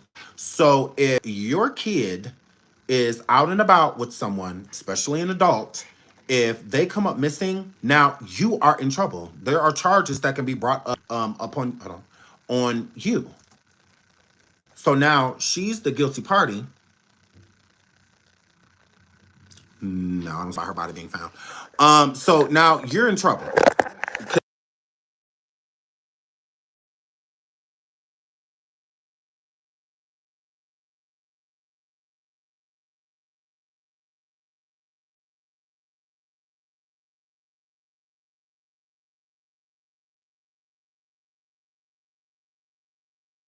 Oh, okay. Sorry. Sorry. It did mute. Sorry. Yeah, so all type of neglect, abandonment charges and whatnot can be put onto her if she is caught. Not caught, but is to state that, yeah, I let my, and then what y'all, another thing you have to pay attention to, Jarvis is a registered pedo. Jarvis is not supposed to be around children at all. Jarvis legally cannot be around NaZiyah at all, even with family around. That is why Jarvis is not on the mother's, Annette's lease or anything like, or listed as an occupant the home because he has to register and she has children there. Not only ones that she's adopted, like her grandkids, because her grandson used to live there too, but he left. So she just had NaZiyah instead of NaZiyah and Navir. She just had NaZiyah. And then you have Shannon living there with all of her children. He cannot be there. So if the state knew that he was there, that would be a problem. When it comes to getting checks, when it comes to getting food stamps, all of that stuff, that would be a whole issue. Okay? So of course he would be there and got clothes there, all of that stuff, but not say, this is my address, because he has to register somewhere. So when people are asking her, what is this address that Jarvis is listed to, is because that's the address he registered to. He can't do that from her house, from Annette's house. So she getting in all type of trouble for allowing NaZiyah to leave and go anywhere with a registered file. It's not just the simple fact that he is an alt that has her. You knowingly allow her to leave the house with a 3-time offender. And not only that, she pregnant by him. Do you know how much trouble she would get into? That years over her head. She would be in all types of trouble. So she didn't have a choice. She didn't have. She was supposed to call the police when that girl got home, but she knew better. I can't call the police, even if I wanted to, because I'm in trouble. I'm in all type of trouble. I'm responsible for her. Hello? Why do you think she went to the school instead of going to call the police? The police had to call. The school had to call the police because she's scared. Because she knew she's in the wrong. You let this girl leave with a registered pedo, a 4-time offender, and she pregnant by him?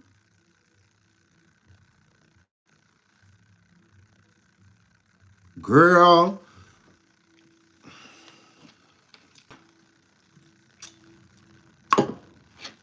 the school contacted NaZiyah's grandmother to let them know that NaZiyah wanted to reach, that NaZiyah was reaching out to a counselor.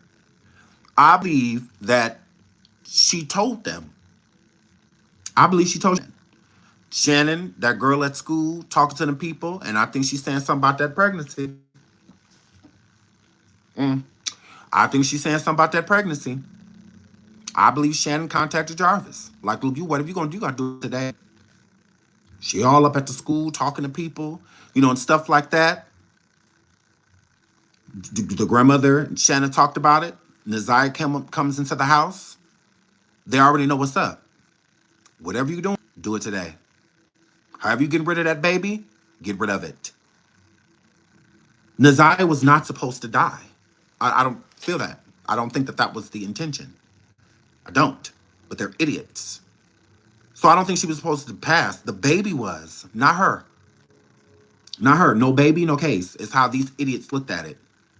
The proof that you doing this to her is in her stomach. Get rid of it. Get rid of it. Whatever you gonna do with it, whatever plan B, swallowing antifreeze, whatever that you got planned, do it today. Because we run out of time. So, and Shannon didn't want that girl to have a baby. No, she did not. And NaZiyah wanted to have a baby. She did. She wanted to have the baby by him. She wanted to. He was convincing her not to have it. She didn't want to get rid of the baby. She reached out to him about pregnancy tests. She never reached out to him about getting rid of the baby, besides when she felt that the reason he wasn't talking to her is because she didn't want to get rid of the baby. So I feel like she played the game, if I was going to keep him in her life. Because she felt love from him. She didn't feel anybody else. So, yeah. I think that in some way, shape, or form, it got back to them. And I believe the school called home. I do. Like, hey, your granddaughter's up here trying to talk to us. We don't know exactly what she needs, but we got the school counselor today. So if you could talk to her when she gets home, blah, blah, blah. And I think the grandmother knew what was up, because she gets in trouble, too, for NaZiyah being pregnant. Why do you feel like that just falls on Jarvis and Shannon? No, it falls on the grandmother. You was allowing this girl, which I still don't understand, has not pulled charges up on her, when you were allowing her to leave a pedo. You said that you would allow her to go to that shop with a pedo. Him taking his daughter there is different. That's his child. That's his child. NaZiyah is not his child. So there's no reason, and he can't even around her. He's not allowed. So when whatever happened to NaZiyah, because I believe that whatever happened to her definitely happened late at night. Remember, he didn't even check into the hotel until 9:30 p.m. And she was still alive at that point. She was not gone yet. She had not appeared. So whatever happened late. Right, 11 at night, 1 o'clock, it happened late. That's why I believe he went and got Shannon. I believe he went and got her. I do. She know where that girl is. She knows. Because I think he panicked. If the plan was for her to pass away, why wouldn't you panic? Think about that. You're going to panic. You usually don't panic when you plan something. And you still panic even then, but still. If you're planning to take somebody's life, then that's the plan. So there's really no reason to panic of them, like the plan going awry. No, besides somebody coming out the cut or a witness or something, that would be the only reason to really and whatnot. But if your plan is to end them, there's no reason to get anybody else involved unless they already were. That's criminal 101. Usually to is the least as possible. So if you can do it by yourself, then you'll do it by yourself. But if this goes wrong, then you may need somebody else to bring in because your mind is everywhere. Like you're freaking out. You can't focus. You can't concentrate. All you're doing is worrying about getting caught. So you may need a cooler head to prevail. So you may need somebody else to come through to make some decisions for you because you can't make that moment in time. I believe that would be Shannon. Who's closer to that situation? Shannon accepted him for who he was. She accepted him for the predator that he is. So why would he call anybody other than her? She knows NaZiyah. She can control the grandmother. Although I believe everybody is afraid of him. I believe NaZiyah was afraid. I believe Shannon is afraid of him. I believe the grandmother is afraid. His demeanor is that he hit women. Correct. He wholeheartedly his hands on women and don't think twice about it. So I think that all of the people around are afraid of him. I highly doubt she's alive, and it's not because I don't want to have faith. It's I just don't believe that she would have went this long with no one seeing nor speaking to her. No one has seen her since that date. There is no witness account. There is no I thought I saw her, or we saw her at a this or that or a bus stop, or she was with these men or these. No, there has been no sighting of her. None. Not at all. Mm-mm. So I believe that she's gone. I do. I don't think that she is somewhere being held against her will. I don't think that she's been affixed. I don't think any of those things. Not at all. I think she's buried somewhere. Um, yeah. I think that she's underground. That's how I feel. I do not feel like that young lady is alive. Not at all. Mm-mm.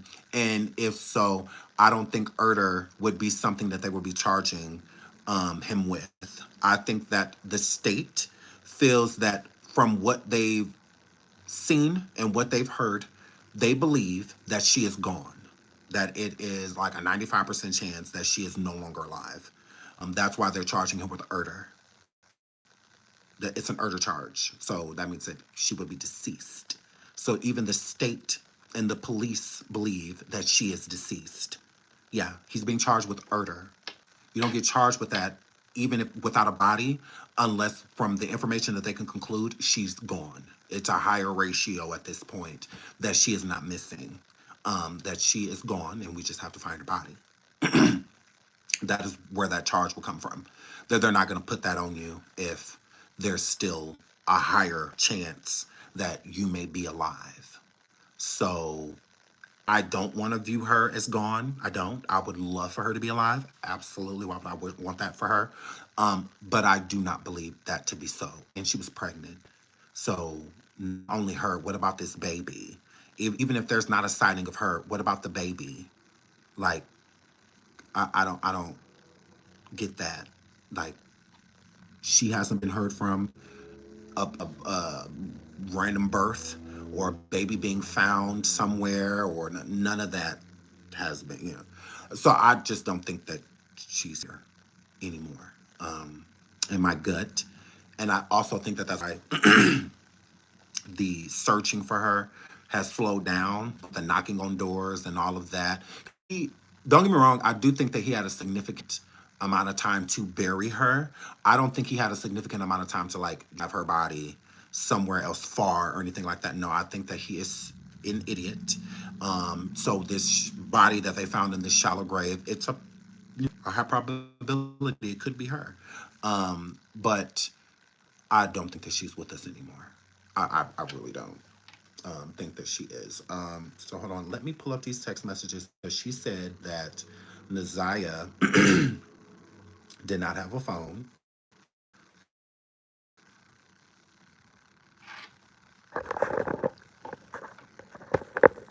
June 5th. Bud says, I'm at your house. Harris says, damn, we were just there. Harris says, you bet not be in my room. What does NaZiyah say right here, y'all? What'd she say? I need another phone. I need another phone. So she was out and about driving. She was clearly not on her tablet. She says, I need another phone. Not another tablet, not a phone. And NaZiyah said that. NaZiyah said she need a new phone. So clearly NaZiyah had a phone. Where is it? Where is it? Because at this point in time, when she's messaging right here, she could have been on a tablet. She could have been. But this does not state that she did not have a phone. Yes, she did. She had a phone. But she said she needed another one. I need another phone. Girl, I need another phone. I think that he got NaZiyah drunk that night. I do.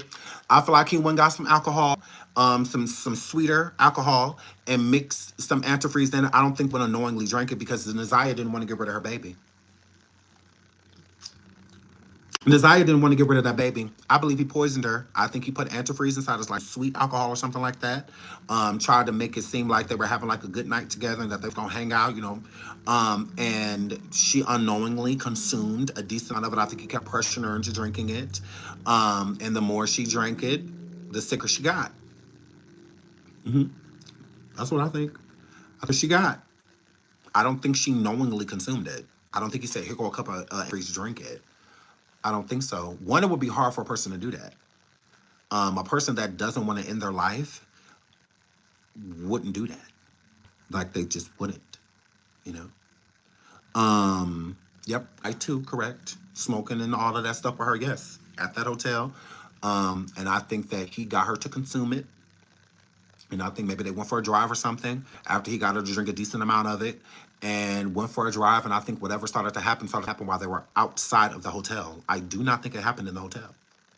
I don't. I don't think it happened there.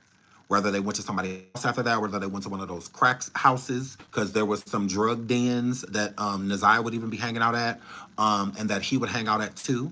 In the messages, she sent him certain places. He sent her certain places, like she wanted to know where to get some, you know, some green, stuff like that. So he was sending her to trap spots, you know, and stuff like that. So yeah, maybe I just don't feel like it happened at the hotel. I think the consumption, the drinking and smoking and stuff like that, I think that all happened there. Yeah. And I think they got in the car and left. I do. And I do think that Cordell was present. I do. I do think Cordell was present. I think he was there. In some way, shape, or form. Whether they went to hang out to where he was at or they were at a kick it spot. I do think he was somewhere around. And I think that when things got uncontrollable, he may have left with her, Jarvis. And when it got to the point to where her being deceased, I think that's when he contacted Shannon. And he may have went and got her. I'm not saying for sure, but I think it's a strong possibility. Because she basically has a lot of power over the young lady. And I also think that she wanted the baby gone too. So I think that's why he would have contacted her. Because she got really jealous when he would get somebody pregnant. And hold on, we have receipts. We have receipts. We have receipts of her getting super jealous every time he got a female pregnant. Voice messaging that is alleged to be between Jarvis and Shannon. While I cannot confirm that it is these two, what I will say is the male on the voice message sounds exactly like Jarvis Butts when he made that jail phone call to his co-shop owner to get that phone from his girlfriend's car. And Shannon is called by name. Let's take a listen. See, bitch, you are simply fucking retarded. Now, if you look at the top, it says, she says, just like you can't deny them two last kids. He says, huh? You really got me out here looking like a fool to your family when I say stay the F away from me. I mean that. So when she's saying looking like fool to my family, your family, with you out here having children by other people. Clearly, Shannon does not like him having children with other people. Why would she want her niece? She got a 1-year-old. Now her niece about to, like, their kids would have been neck and neck, you know, in age and all of that stuff. So of course she's super jealous, right? So this is him, you know, cussing her out, denying children because that's why she's upset. Okay, so She was complicit. Man. She was all for him getting rid of that girl's baby. Everybody that knows Shannon know, nigga, what the fuck it is. See, you the only dumb bitch because you the newcomer. You don't know nothing about nothing, man. And I'm tired of fucking keep arguing with you about some motherfuckers that I know don't belong to me. And as far as you lying about my motherfucking people saying that whole shit, stop playing with me, bro. Try that to reverse psychology on another nigga, not me, man. Stop playing with me, bro.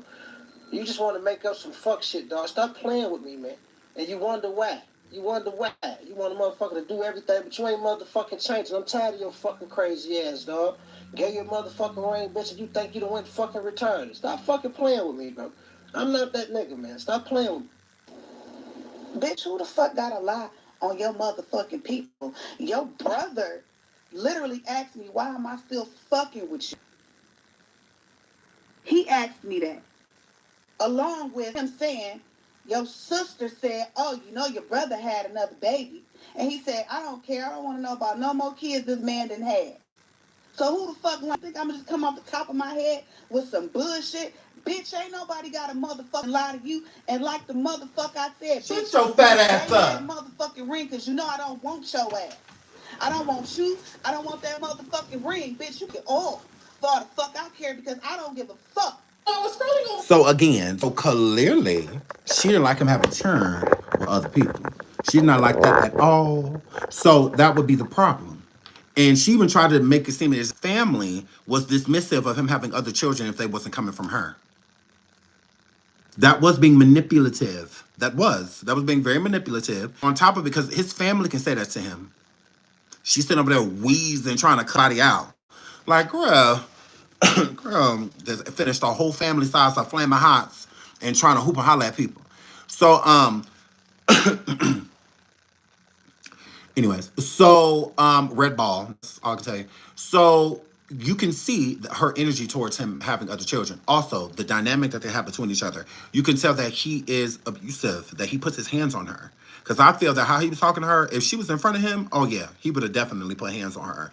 And she says a lot of trigger words for DV relationships, like calling him the B word, and stuff like that, and calling him out like that. Those are fighting words. They really are, especially with abusive men. You say something like that to them, that's a trigger for them to put their hands on you. And some women, when they're in relationships like this, they will incite the right. Shout out to Ayan. Shout out to you for being here. Thank you so much. They will trigger, the person. Okay, sorry, that was my son teacher because I had to get with my son. She said he had a great day. He better be. How I cussed him out this morning. On the way to school, all the way to school. I'm turning the lanes. And then when you're in class, you gotta make sure. Hold on. Let me tell you something. You gotta make sure. I was in his ear like this in the car. Because when you get to school today, let the teacher call me. Let that teacher call me today, boy. It's gonna be a whole problem. Yes. All school this morning. All the way to school. He's sitting in the car like this. I said, yeah, you can unfold your arms. Because what you trying to do? You want me to pull over? You want me to pull over? What you got your arms crossed? What that mean? What that word? Oh, you got your arms crossed? You feeling away? So, yes. But his teacher said he having a good day. Good. Good. Nah, we can have a good day. Nah, because I was going to cuss him clean out when he got home playing in class with them boys. Anyway, so, yes, back to the point. So, yeah, so clearly, she didn't play those type of games. So, let's get into this. Let's listening to her, lie. Because she said, the girl ain't had no phone. Yes, she did. You just didn't know about it. To say that. Say if she did have a phone, I didn't know. Say that. But she did have a phone. This shit has pissed me the fuck off. My mother is not a monster. She's ain't never been a monster. She ain't never been a crooked ass woman. Yes, she has. All of the above. None of us ever within CPS. I listened to the lives yesterday. Seeing that it was 5 of us. No, it's 7. Said never ever CPS yet. CPS called in 2022, but go off. Of us. On your mom. Was ever taken out of the home. We was never in CPS. My mother never had a case on any of us. We was all raised under one roof. He was not her uncle. I said that the first live. He was not her uncle. Like, he was not her uncle. Shannon said that he did not live there. If y'all don't live together, y'all ain't in a relationship. Y'all ain't in a relationship, right? If y'all don't live, but he proposing to you though. Okay, girl, make it make sense. So, yeah, that was her auntie baby daddy. That is who he was. Her auntie baby daddy. That's it. There's no uncle. Her child, she was a hardworking ass woman. She didn't condone bullshit. Police hit the like over 1,000 people in the building, 600 almost. Police hit the like. Please double tap that screen, please, please, please, please. For a family to get on the air and say that she condoned this and she condoned that, that's some bullshit.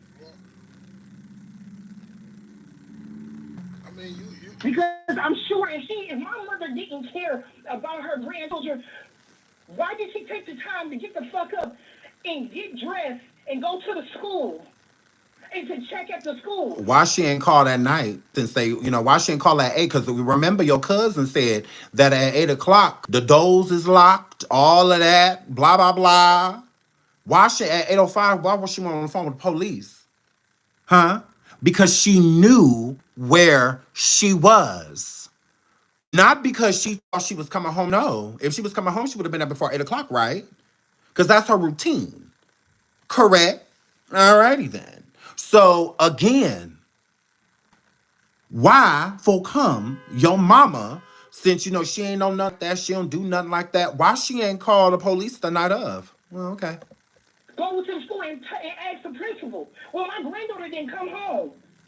They called the police right then and there.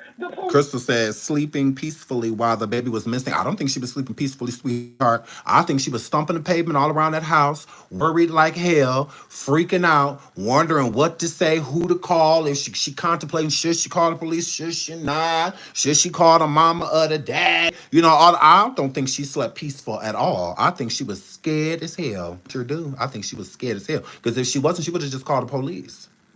Fear is you not calling because you know where she is. I believe she did it the next day because she didn't have a choice. She knew that they would find it suspicious if she did not report that girl immediately, which they already found it suspicious that she didn't do it the night before. Because most parents, if your child is normally at home at a certain time, or if they weren't going to be there, or if they were late, and things like that, then they will call or text, something. If they don't do that, then all of those are red flags. So all of that lets you know that there's a high probability that something is wrong. So that paternal instinct is going to click in immediately. It's going to kick in right away to where you are going to start getting nervous. You're going to start anxiety, all of that. You're going to start to worry.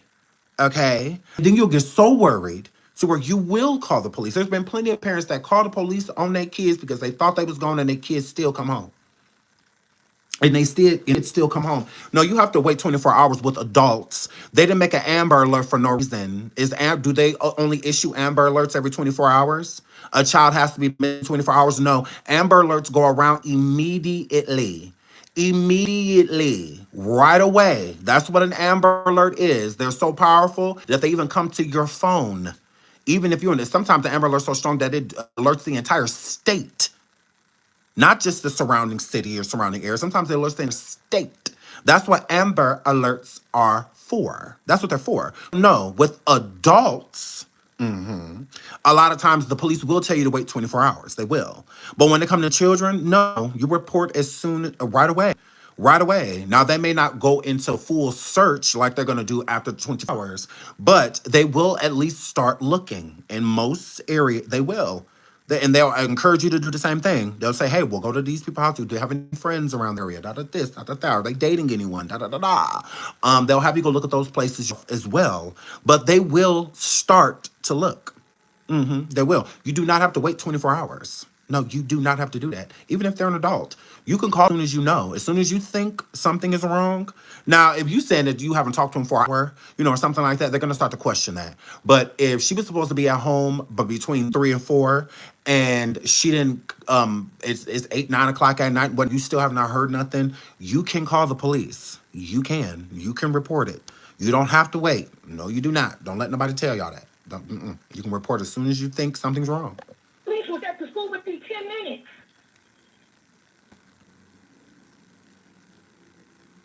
She loves her grandchildren. She doesn't just own her kids. She never just owned any of us. Correct. Smith says she was not known to be a runaway. Exactly. Even more reason for the grandmother to call the police immediately. Correct. Even more reason for her to call the police immediately. If this was a pattern to where sometimes, would stay out on the streets all night and come home the next day, or would at least call or something, then I would understand the no urgency into calling the police. But she's a 13-year-old girl. You're letting a 13-year-old stay out all night? No. It's no coincidence that and this is another thing that needs to be stated. The grandmother never called 911. The school called 911. Okay?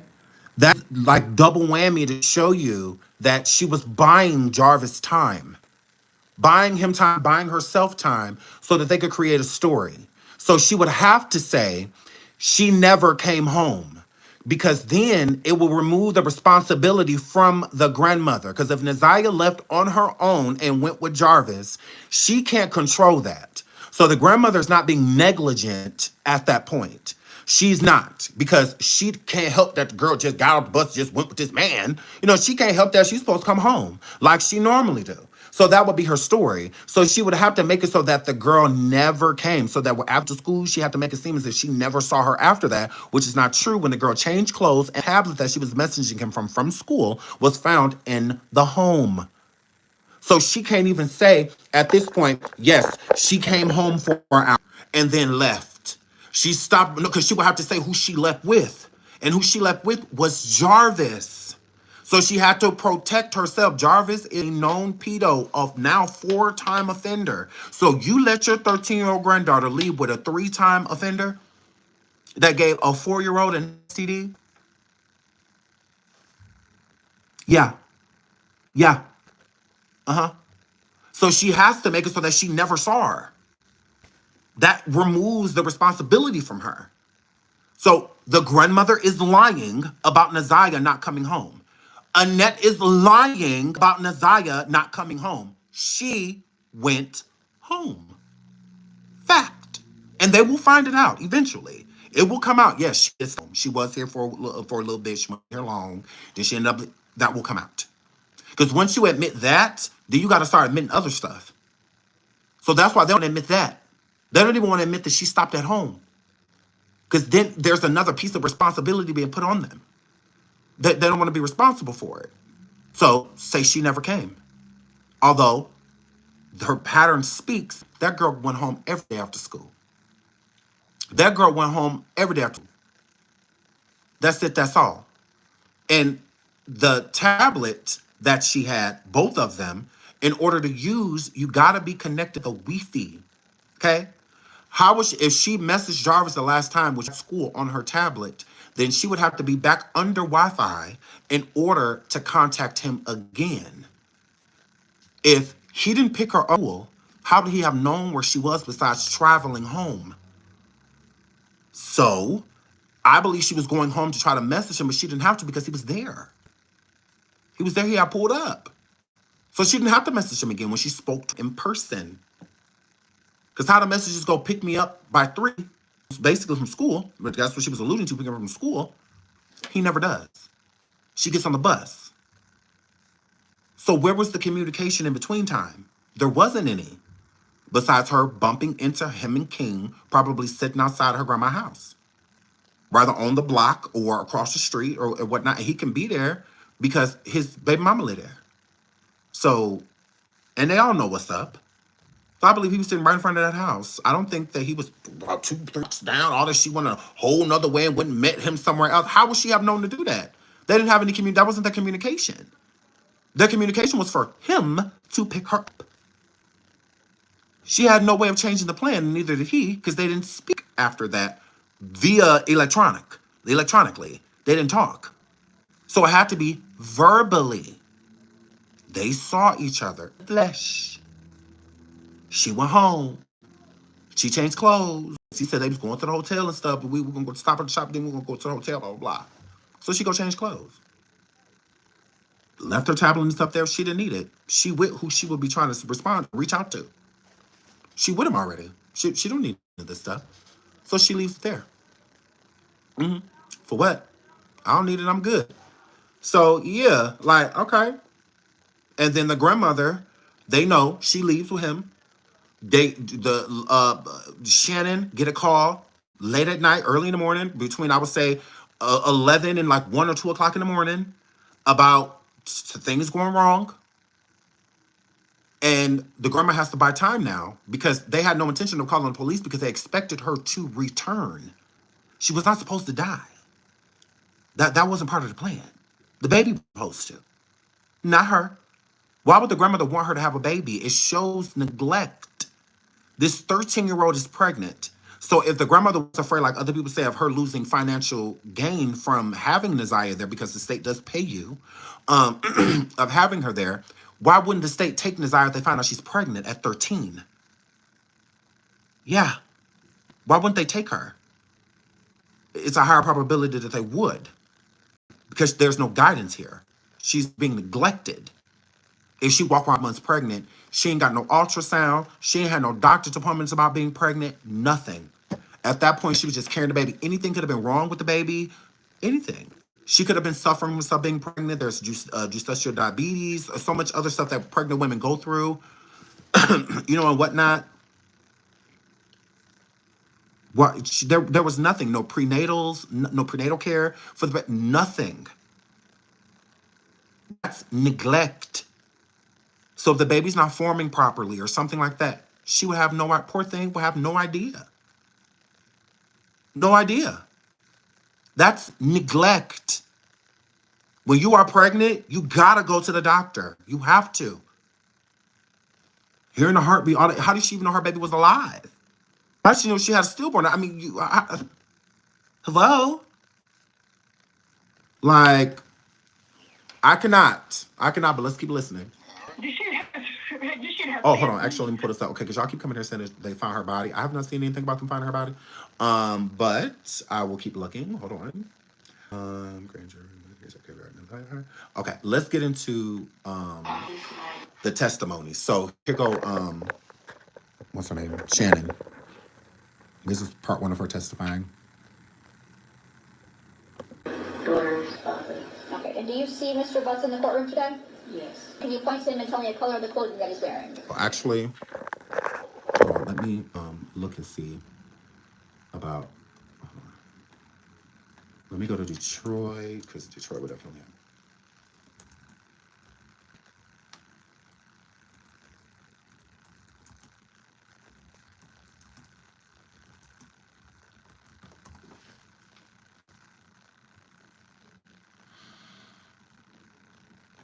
I still don't see nothing about it. I don't see nothing. Hold on, let me look on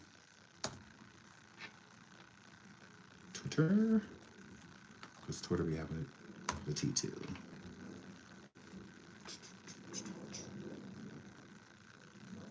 Nothing. So yeah, I still don't see anything about her body being found about them, because again, even if they did find a body, I don't know if since it's been a year, I don't know if they would be able to determine it right away, but they might be able to.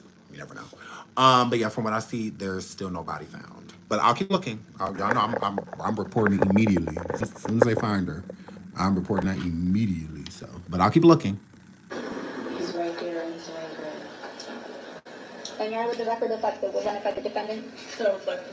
Thank you. And you said that he's your daughter's father. Yes. How old is your daughter? She just turned 2. And when did you meet Jarvis Butts?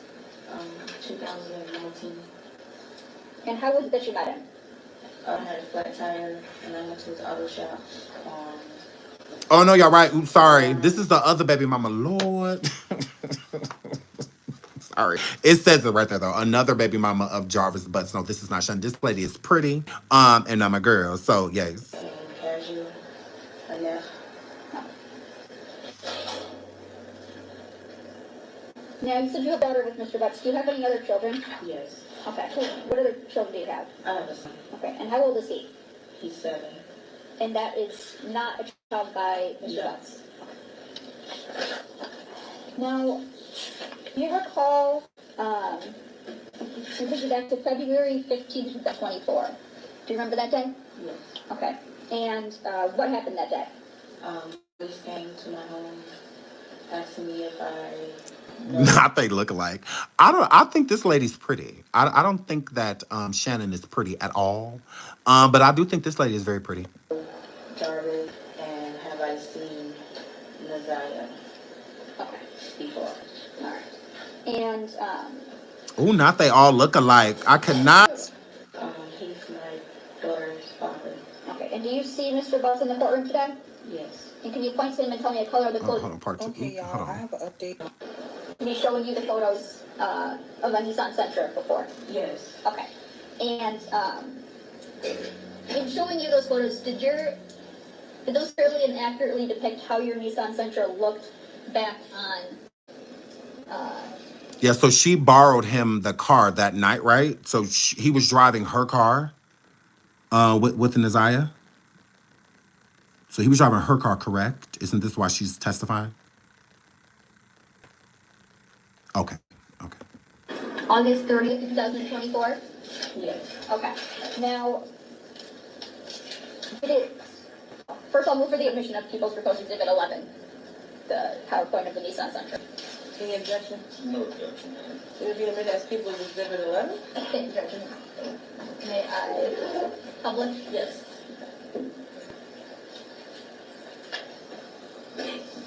No, this isn't Shannon. This is another baby mama of his. This is not Shannon. You see it says on the screen, another baby mother of Jarvis. Not Shannon. It would say Shannon. It's not Shannon.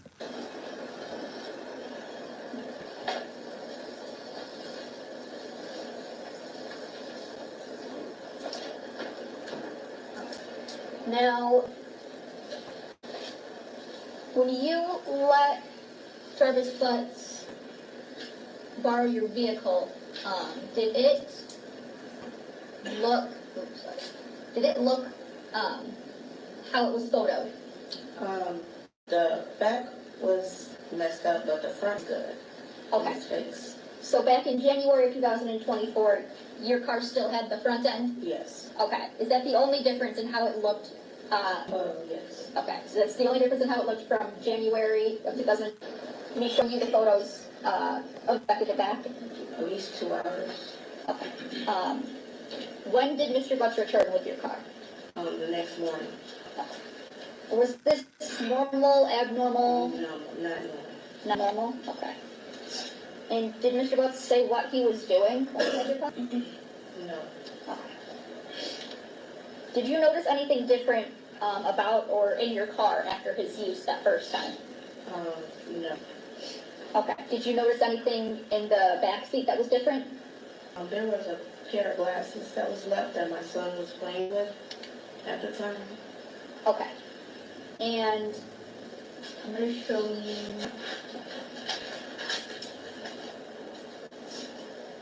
In People's Exhibit 11, photo 37.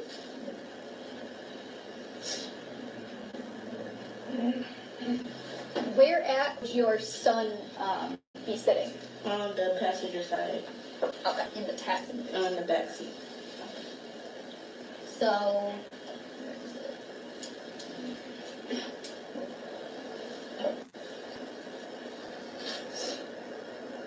you can kind of see it better.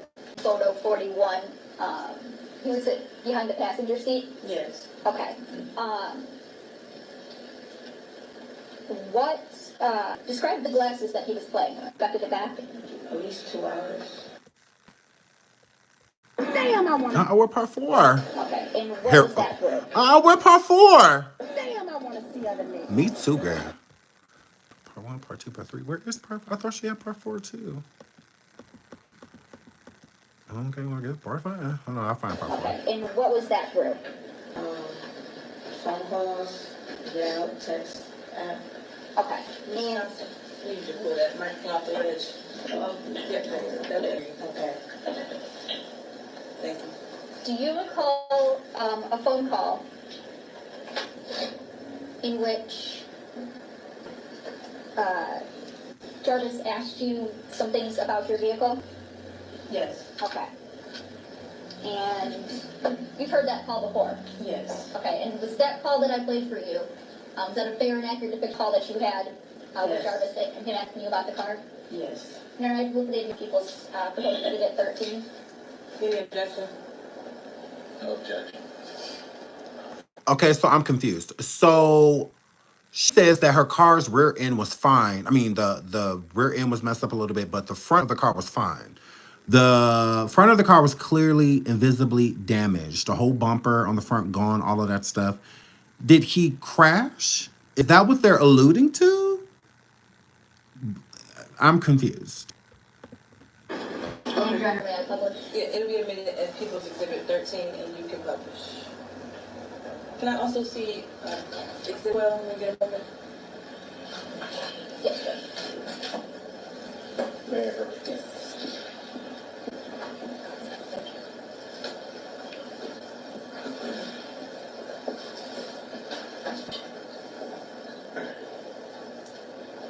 Okay, and what was broke? Okay, he borrowed a car for 2 days. Okay. Yeah, text. Okay, and Need to pull that mic off the ledge. Oh, okay. Oh, okay. Okay. Yeah, I'm just trying to figure out like what she's trying to establish with that, the prosecutor. I'm like, okay, what does this was this while he had the car and the young lady was in the car and NaZiyah was in the car? I'm confused.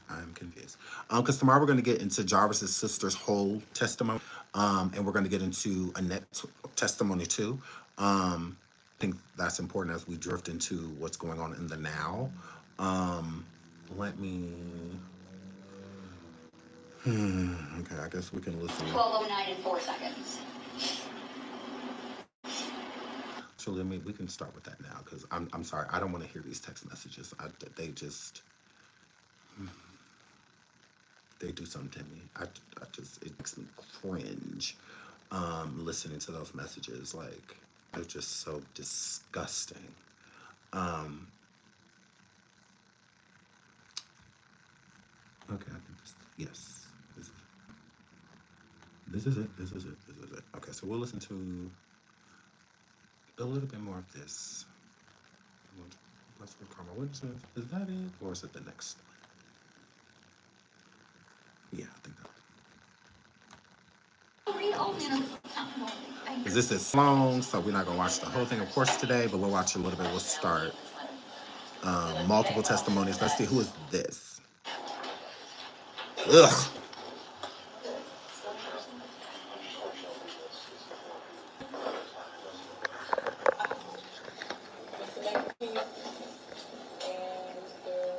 Yes. Or someone from the defense counsel. Can I have you all approach?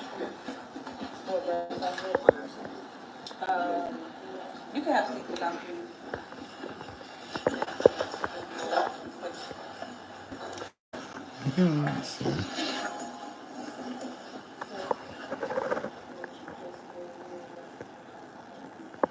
Murderer!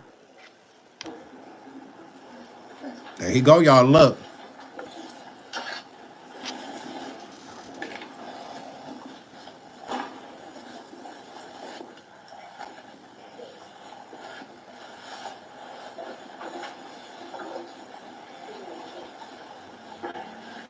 Okay, so the brief sidebar I had with Mr. McKees and Mr. Riggins regarding Officer Wolf. I just want to put on the record that Officer Wolf is an employee at 36th District Court. I do not have a personal relationship with him, only a working relationship in which he comes to the courtroom in 2 through 4 to do his job as a court officer.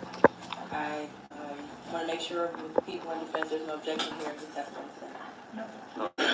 No objection. Okay, I'll swear you in. Do you swear to tell the truth, the whole truth, and nothing but the truth? Yes. Okay, we begin. Could you say your name for the record, sir? Derek Wolf. And what do you do for a living currently? I work at 36th District Court as a court officer. And how long have you worked at 36th District Court? 2 months. And prior to that, where did you work at? Detroit Public School Police Department. And how long did you in total work for the Detroit Public Schools? 17 and a half years.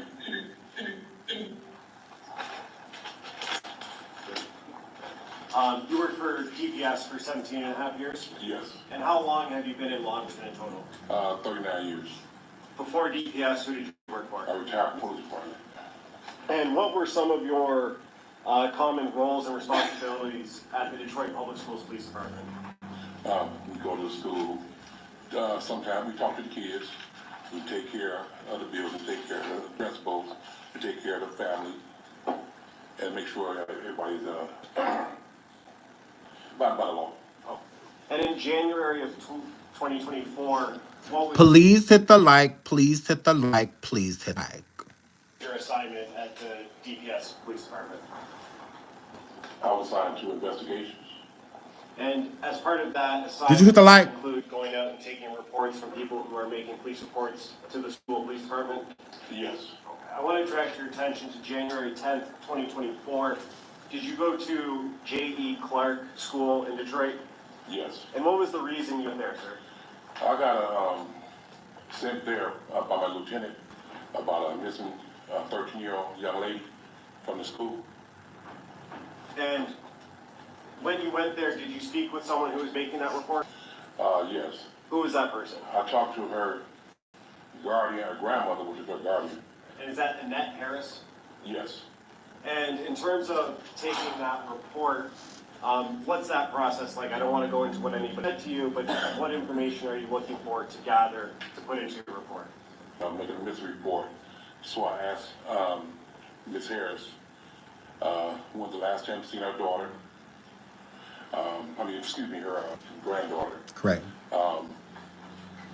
What description of what she had on. Has she ever been missing before? Does she have a boyfriend? Or she have friends she might go by the house and stay? Things of that sort. And did you ask Ms. Harris all of those questions and your answers? Yes. And then did you write an actual report? Yes. How do you write that report? Do you have any role in actually investigating to attempting to locate the missing person? Yes. Okay, and what did you do after writing the report? After I did the report, I canvassed the area looking for this young lady, although... You canvassed the area?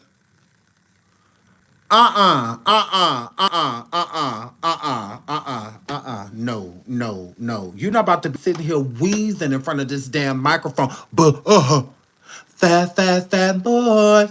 600 pounds put together. You canvassed the area? You.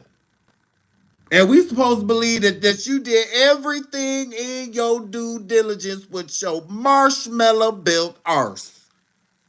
You. With no y'all. We gotta be honest. No, y'all.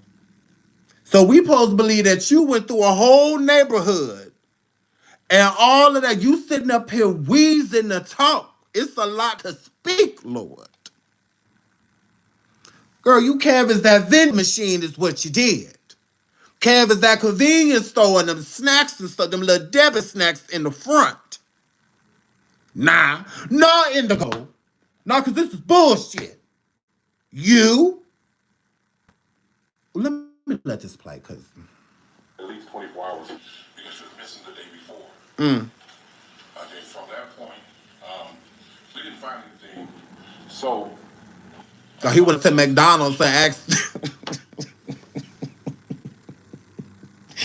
He all in McDonald's drive-thru talk about some, is it any 13-year-olds in the playland in there? I got the video, and it showed what she got off the bus at Cornwell 3 Mile. Said Cornwell and 3 Mile? Cornwell 3 Mile. Okay. And from that point, like I said, we went to the house, talked to the guardian again, talked to some of the people in the house, and then we went on in and let it go from there. And what? Just to be clear, you keep on saying we. Right, who is we? Yes. And who is that partner? Dale Gardner. Okay. Judge, may I approach? Yes. I'm approaching what's already been admitted as People's Exhibit 2. Do you recognize that, sir?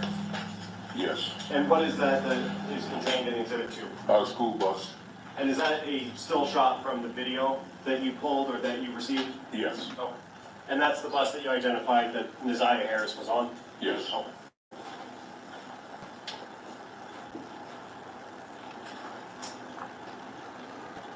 Okay, so if they have a still shot of her getting off of the bus, why does she contact the school instead of the police? Like, I just don't understand that, besides the fact of her hiding and giving Jarvis as much time as he can, because she done already f***ed up by letting that young lady leave the house with him at all. So, again, there's proof she did ride the bus. She did get off the bus. That happened. That's fact.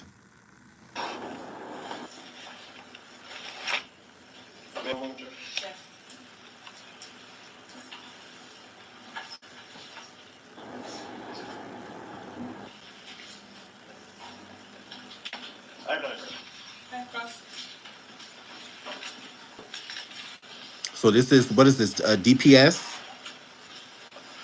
Child protection? Mr. Wolf, you were dispatched to the J. Clark School because you're an investigator for DPS. I was not dispatched. The lieutenant came to the office and told us to go by the school for the missing. Okay, so you were requested, your presence was requested at the school. Yeah, from my lieutenant. You don't have an office within the school, No, so you're not like the school resource officer, per se. no. Okay. And you said you met with Ms. Annette Harris on the. Right, that's how I was making sure. And I was saying he's CPS for DPS, right? For the Detroit Public School Systems. So he's the like child protective services that comes and like partnered with the school that you know comes and helps. So if like a child is missing or something like that, they contact him because he like I guess specializes in it or something in that regard. I'm assuming. Yes. And that's in January of 2024. Yes. But that was early in the morning. Around between 11 and 12. So school was in session at that time. Yes. Did you speak with the teacher who was in NaZiyah's classroom on the 9th of January? No. Did you speak with any of NaZiyah's known friends? In the investigation, yes. You did. Who did you speak to? I can't recall that. Did you write them in a report? No, not anymore. Okay, so you spoke with folks, but you didn't record their names? I record probably on my run sheet, but not inside the missing report. And you didn't take statements from anybody? No, Madam Chair. Ever? No. Okay. Did you speak with anybody else at the school about NaZiyah, either on the 10th or any time after that? Only until I talked to the guardian, which is the grandmother, and a couple of students. A couple? Yes. Okay. Do you know how many? A couple. 2. Okay. Just it's the same definition of a couple. Sorry. Only 2 people like that. I mean, hey, maybe he felt like that was what was needed. I can't tell him how to do his job, but yeah, okay.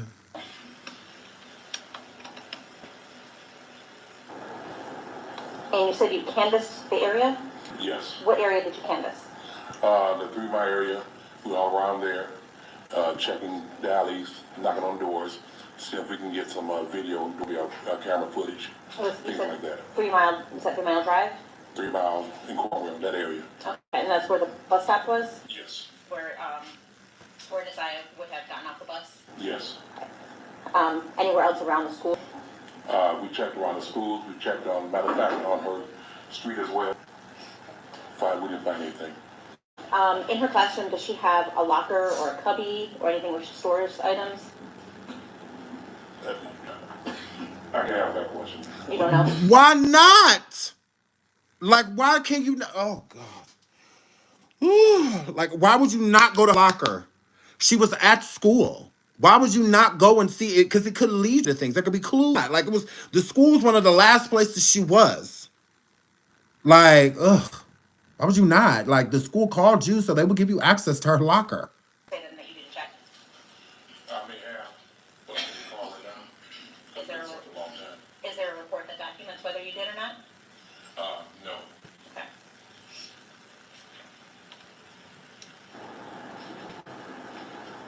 And after you did the canvass of the area of 3 Mile Drive in Cornwall, what else did you do? Went back to the station. Advised the lieutenant we came up with. Which was what? Which was, I talked to the parent, the grandparent, talked to a couple of students. We didn't find anything from the search of the area. So did you do anything else in regards to investigating? No, I did not, because I was. No, ain't no because. Oh, but see, oh God. Whoo. Wow, y'all don't care about these children at all. You go look in a small area, which obviously is not going to be obvious if she was somewhere in that area that it's you're just gonna just stumble upon her.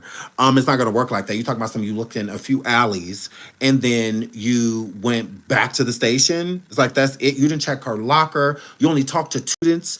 They said that she tried to talk to a guidance counselor that day. You go to who she came to and see if they had any more information about why she wanted to like you didn't do anything because there's clues like she left clues behind that there was things wrong. You didn't do it don't sound like you did anything, honestly. You know, you don't want to give these people too much grief because you want to hope that they have the best intentions and really wanting to help, but it does not give that. It doesn't give that you really did anything at all. Getting ready to retire, so I was done. So because you were about to retire, it's just, oh well, and this. Oh my God. I don't have anything further.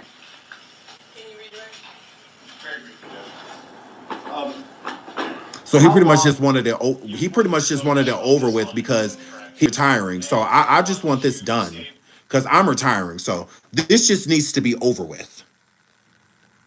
Like, oh well, shit. I called, asked a couple people. I would talk to kids. Went back, talked to the family. Went around the cabins area. Went through the alley. And all that. And hell, I came back to the station. Yep. Oh well, couldn't find her. That's just what. Involved in the investigation. That day. Okay, so your activities that Ms. Quick asked you about contained all happened on the 10th of January? Yes. What happened to the investigation after the 10th? If someone else's investigation would have took over, besides me, because once again I was leaving. But I gave all the information that I had along with my run sheet as well. So it was passed off to another investigator? Yeah, it would be. Yeah. Okay. And then are you aware of what happened after that? No. Okay. And you said that on the 10th, your lieutenant came in and asked you to go to J.E. Clark? Yes. And who is your lieutenant? At the time, it was George Harris. Okay. I've not heard of it. As clarification, you said you were leaving. Are you mean leaving DPS or leaving the day? Retiring. Okay, thank you. Any questions based off of my question? No, Jay. Okay, you were all done. Then get your big ass down. Hurry up. Tearing that damn chair up like that. Hurry up. Big ass.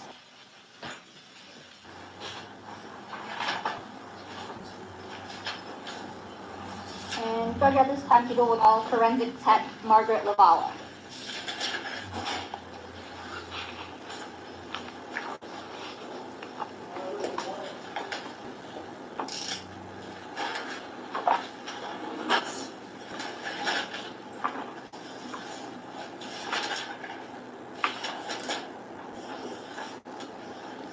Please hit the like. Please hit the like. 753 likes. Thank y'all so much. Over 700 people in the building. Thank y'all, everyone who double tapped that screen. I really, really, really appreciate it. Please, please, please, let's keep pushing us through this algorithm so that we can get justice for NaZiyah and helping find her because she needs to be found. Please hit the like and thank you again to everyone who already has.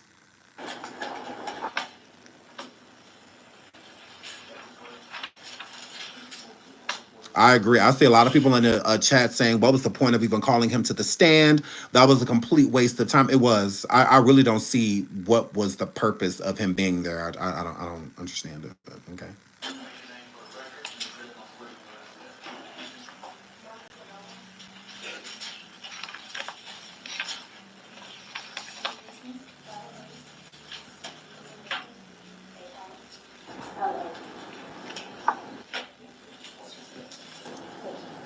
Raise your right hand. You swear to tell the truth, the whole truth, and nothing but the truth. Yes, ma'am. Watch your step. One of the steps. Thank you.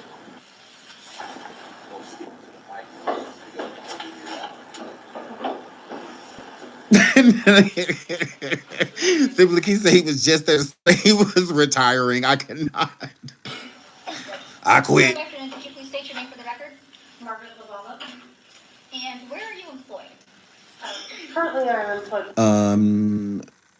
AR says to show how incompetent DPS system is. One thing I will say about the child protection system, just like I think it's a bunch of lazy workers out there and people that are just there for the check and really don't care about these children's welfare. I think there are a lot of people out there that really do care. I just think that they be on the other side of town. That'd be the unfortunate part. People like him give CPS workers a bad name, social workers, and because I don't feel like you should get into things like that unless you truly care about your job. You have to truly care, like being a nurse, being a doctor, being a teacher, stuff like that. You have to truly care about the people that you are going to be seeing. If you don't, then why do it? Like, let somebody else. Like, if you don't give a, what is the point? The job title is not for that. The job title is for you to have morals, values, and be able to use your intuition to be able to tell if a child is truly in danger or not. Like your discernment to allow you to realize when a child is in a situation that may be bad, but you have these evil people in front of you smiling, trying to make it seem as something other than what it actually is. Looking at signs in the home to detail if they're really going through something or if they're really not. You know, that's what you should be in for, to help them so that the wrong children aren't being removed for the house due to false reports, and so that the right children are being removed due to them being neglected or put in danger or being hurt or harmed. Like, if that's not what you're in it for, go sit your ass down somewhere. Like, let somebody that is passionate about this job do it instead of you making it seem like this is how you pay your bills. The job is bigger than that. It's bigger than that. Emotions and all of that is involved. Is they have to be involved because that's the only way to truly use discernment and an intuition is by being in connections with your emotions, being in connections with your conscious, even your subconscious. Because sometimes you have to read through things that aren't necessarily drawn out for you. You know, coming into a home, if there's abuse and stuff going on, not all the times does that show right away. If you walk into an immaculately clean home, everyone is dressed nicely, everyone is being educated, going back and forth to school, it does not mean other nefarious things are not happening. It doesn't mean that. And you as a worker have to be able to determine if these things are out of these people that are truly in it for the right reasons, a bad name. It's just like with police. You know, there's a lot of officers out there that are good men, good police, good women, good police officers. And then you have some that are just in it for a check, you know? With the Macomb County Medical Examiner's Office. And when did you start there? In July of 2024. And before starting there, where did you work? I worked with the Detroit Police Department as a forensic technician. Okay. And how long had you had that job? I was there for about 6 years. Okay. Please hit the like. Over 1,200 people in the building. Please hit the like. Please hit the like. Technician, what are your roles and responsibilities? We would respond to scenes in the city of Detroit. We would take photos, collect evidence, search for evidence, and then compile a report. I see a question in the chat. Why did no one try to call NaZiyah? According to her family, she didn't have a phone. Thanks. And I want to take you back to March 14th of 2024. Were you working with Detroit Police as a forensic tech at that time? Shout out to Hollywood Essie. She says you're 100% correct. You must have HB compassion. Absolutely. You must have compassion. Thank you so much for the super sticker, Essie. Thank you. Yes, ma'am. And were you working alone or with a partner? That day I was working. And I want to take you to the area of 7 Mile and Berg. Is that in the city of Detroit? And were you dispatched to that location on March 14th, 2004? Yes, I was. And what is it that you did at that location? At that location, there was a wooded area just south of 7 Mile to the west of Berg, and we searched that area for evidence related to a potential missing person. Okay. And what is it that you did when you searched? I'm sorry, what was that? What is it that you do when you search an area? We will canvass the area in an ordered fashion, myself along with the other officers that are on scene. We are looking for things that are out of the ordinary or might suggest that something had taken place at that location. And did you know what you were looking for at that location? We were looking for clothing and shoes. Okay. And did you take any photos. Great question, Francis. Francis says, so why are the kids still in the home? CPS correct. Couldn't agree more. Because how you come into the house knowing what's happening to this girl and knowing the track record, but those children are still there. That's crazy. I did. And did you collect any evidence? I did. Okay. And I want to show you, may I go to look proposed exhibit 14? Yes.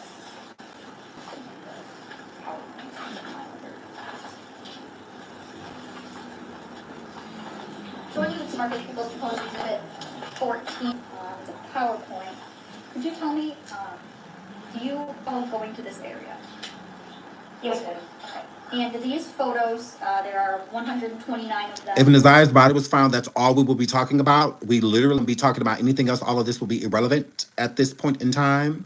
We have moved on from the part. It is at the beginning. Please, red ball. We are not going to cut the content or keep going into things that we already discussed when the rest of the audience that has been here, that was on time, wants to continue with the show. So that's what we're going to do. Do they fairly and accurately depict the scene of 7 Mile in Berg as you saw it that day, back on March 14, 2024? Yes, we do. And you're on the move for the admission to post proposed exhibit 14? No. Okay, there'll be a minute. Thank you.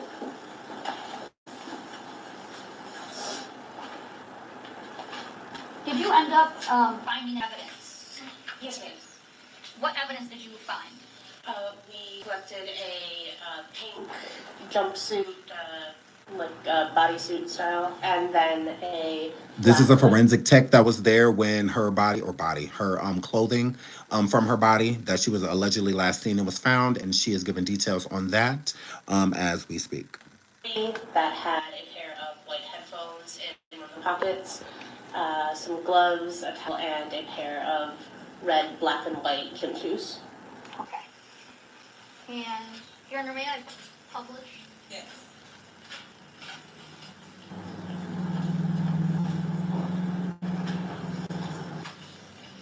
Since you have to allow me. I believe from this month, because the trial just started this year.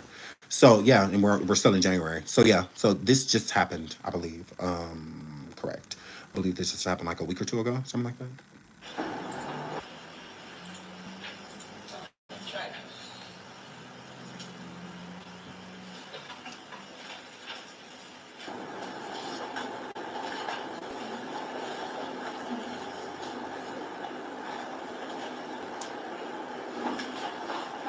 And what, so this is in People's Exhibit 14. This is going to be photo 2. What is it that we have here? So this is the photo card that we would take at the beginning of processing any crime scene. It includes the date, the time, the location that we are responding to, as well as who is the current officer in charge that ordered us out to that location, the crime or suspected crime that we are investigating, as well as my name, the code that I'm working, and the report number that is assigned to that case. Okay. Yeah, so this is the preliminary hearing, and B-Crime said it was 2 weeks ago. Trial scheduled for March 7th. The trial starts on March 7th, absolutely, and we will be right here live. Shout out to Essie, thank you so much for the super sticker, sweetheart, thank you. Now, I'm going to not go through all 109 photos here. I'm going to show you some that I want to reference. They found the body on January 7th, if that's what you're inquiring. It was January 7th when they found a body. This is for record purposes, photo 30. What do we see here in photo 30? We are looking... Now, y'all look at how this jumpsuit, look, the jumpsuit right here. Y'all see the jumpsuit? It's literally hanging on the... Somebody placed that there. That's how you know an idiot did this. An idiot. Because why would the jumpsuit be right here, but the shoe is right here? The shoe right here. Like they literally just walked this path and just dropped stuff along the way. Yes, this is not a struggle. This was not her coming out of her clothing. No, all of this stuff was dropped along this way. Was literally sat here. And it's all from the shoes here. And then another piece of evidence is right here. And then the jumpers right here. Come on now. Come on now. Staged. Down, so that fence on the Left of the photograph is the fence for an abandoned building at the south end of the parking lot on the west side of Burke. We are looking west towards the Rouge River into that wooded area. You can see what is that pink jumpsuit in the background of the photograph. Okay. And in 33, what do we see here? That is one of the black, red, and white gym shoes that we collected from the wooded area that I had previously stated. Okay. And would it be fair to say that that's a left foot shoe? Yes. Okay. And then they only found one shoe. But why? Why? That doesn't even make any sense. So the girl was outside, one shoe on? Like, what? 35, what do we have here? That was a photograph of the inside of the shoe, of the size tag. And in 37, what do we see here? Again, we are still looking at wooded area. That is the black jacket that was collected. It's towards the front of the photograph, kind of behind that tree branch. Okay. And in 42, there's a close-up of the black hooded jacket that we recovered. Okay. And would it be fair to say that you opened up the jacket, or is this how you saw it? And this is how you know where they messed up at. This is where you know where they messed up at with this black jacket. They tried to age the picture to make it seem like the clothes that she had on in that last graph, that's what she had on then. Because again, how did she change clothes? Where did she change clothes at if she never went home? How does that happen? Hello? Shout out to B. Thank you so much for gifting 10 memberships. You're so sweet.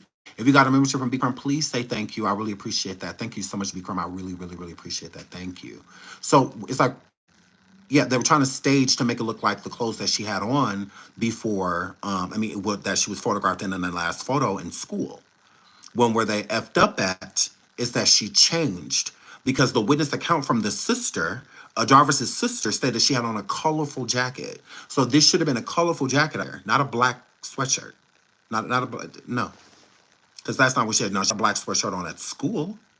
And she had a black sweatshirt on when she got on the bus. She had a black sweatshirt on when she got off the bus. So she didn't change. She didn't change at school. So they can't say, oh, she had a change of clothes with her, blah, blah, blah. No, it looks like she went home. That's what it gives. She went home. She changed. And left with Jarvis. That's what happened.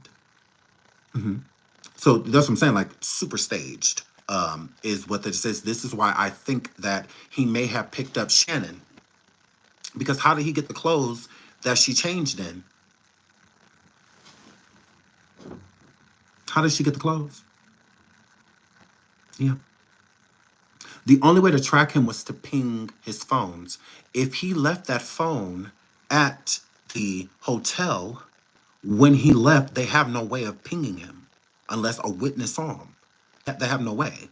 Now, if he had a burner phone or another phone, they would have to figure out if he was using another phone. They would have to figure that out. And from what they've seen with the cell towers, there's no pinging besides that one phone that he had. So it's like, explain that. How did he get those clothes if she had on something completely different? That's why I said, well, did he go pick her up? Did he? He said, grab the stuff that she had on before, she left, or whatever she changed, whatever clothes she got on the floor, or like maybe her basket, grab that stuff, because that's what she had on. She didn't have on that colorful clothing. Not at all. So it's a lot, that I'm side-eyeing, because I'm like, okay, well, why is this outside? Where's this colorful jacket that the sister herself that saw her a few hours before her disappearance said that she had on? Where is that? Because was she changed clothes again? Where? How could she change the clothes at the hotel if she didn't bring any clothes? Because she didn't go home. In order to go home, wouldn't she have, that would be the only way to get clothes? So this isn't adding up. She changed clothes. She went outside, greeted him and King. She got in a car with him and they left. That makes complete sense. That's completely plausible. See, where the error keeps coming in is that they keep saying that she didn't go back to the house. The grandmother's saying that she got on a bus, went to school, and she hadn't seen her since. Bullshit. Bull. Sosa says that jumpsuit was XL. Does that not seem weird to you? Not necessarily. She was pregnant. So that. But what does seem weird is that the sister didn't say that she had on a pink jumpsuit. That's what's weird. That was weird. There is no picture of her having on a pink jumpsuit that day. The sister said that she had a colorful jacket on. She didn't say that she had on a pink jumpsuit with a colorful jacket. She didn't say that. And then, honestly, jumpsuits are more of a dead giveaway that you're pregnant. It's like, why would she have a jumpsuit on at all? That's weird. It's not the size that's weird because she's pregnant. What's weird to me is that she had it on at all if she was trying to hide her pregnancy. Not with no jumpsuit on. That's like putting on overalls trying to hide your pregnancy. No, that's going to give it away. Jumpsuits fit the body. Overalls fit the body too. So if you got a little extra loving, it's going to go over the overall. Like it ain't going to seep into it like some pants. Like how you could just pull the pants over your stomach. You know, it's not like that. The overalls, it's going to show your shape. You know, whether you like it or not, it's going to show it. So it's the same thing with bodysuits. It's going to show, you know, what that wear. They also have a picture of the sweatshirt that she allegedly had on. And it was actually, because this is what they should have found her in. Yes. Oh, bless me, Lord. Who grabbed? Hold on. This is what they're supposed to find her in. Where is it?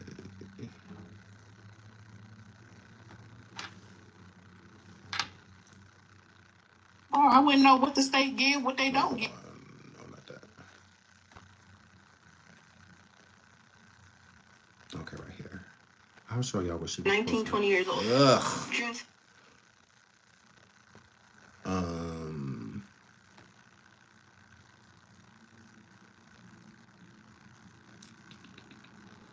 Did I say it?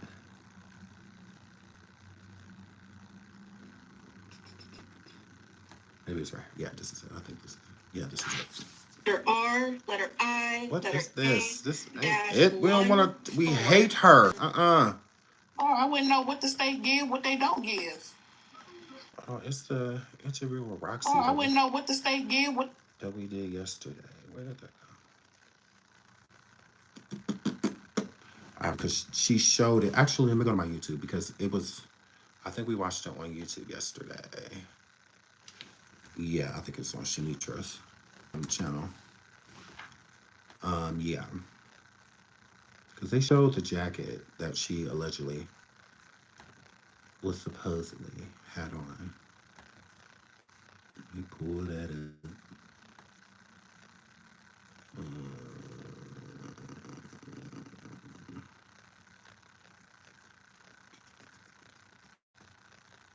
Right here. bro. And I was battling. I'm a coming. Even when I came around and checked, damn. Right here. Oh no. Moved. Damn. Pause. This is what she was supposed to have on. This is the colorful jacket. Why was that not on the ground?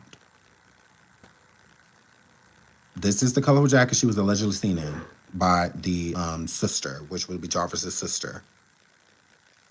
That's what should have been on the ground. Yes. Not a black hoodie. So you know something's fishy. Very fishy. Because that's the jacket that the sister described. She did not describe a black hoodie. She did not. So how was a black hoodie? But that's not staged.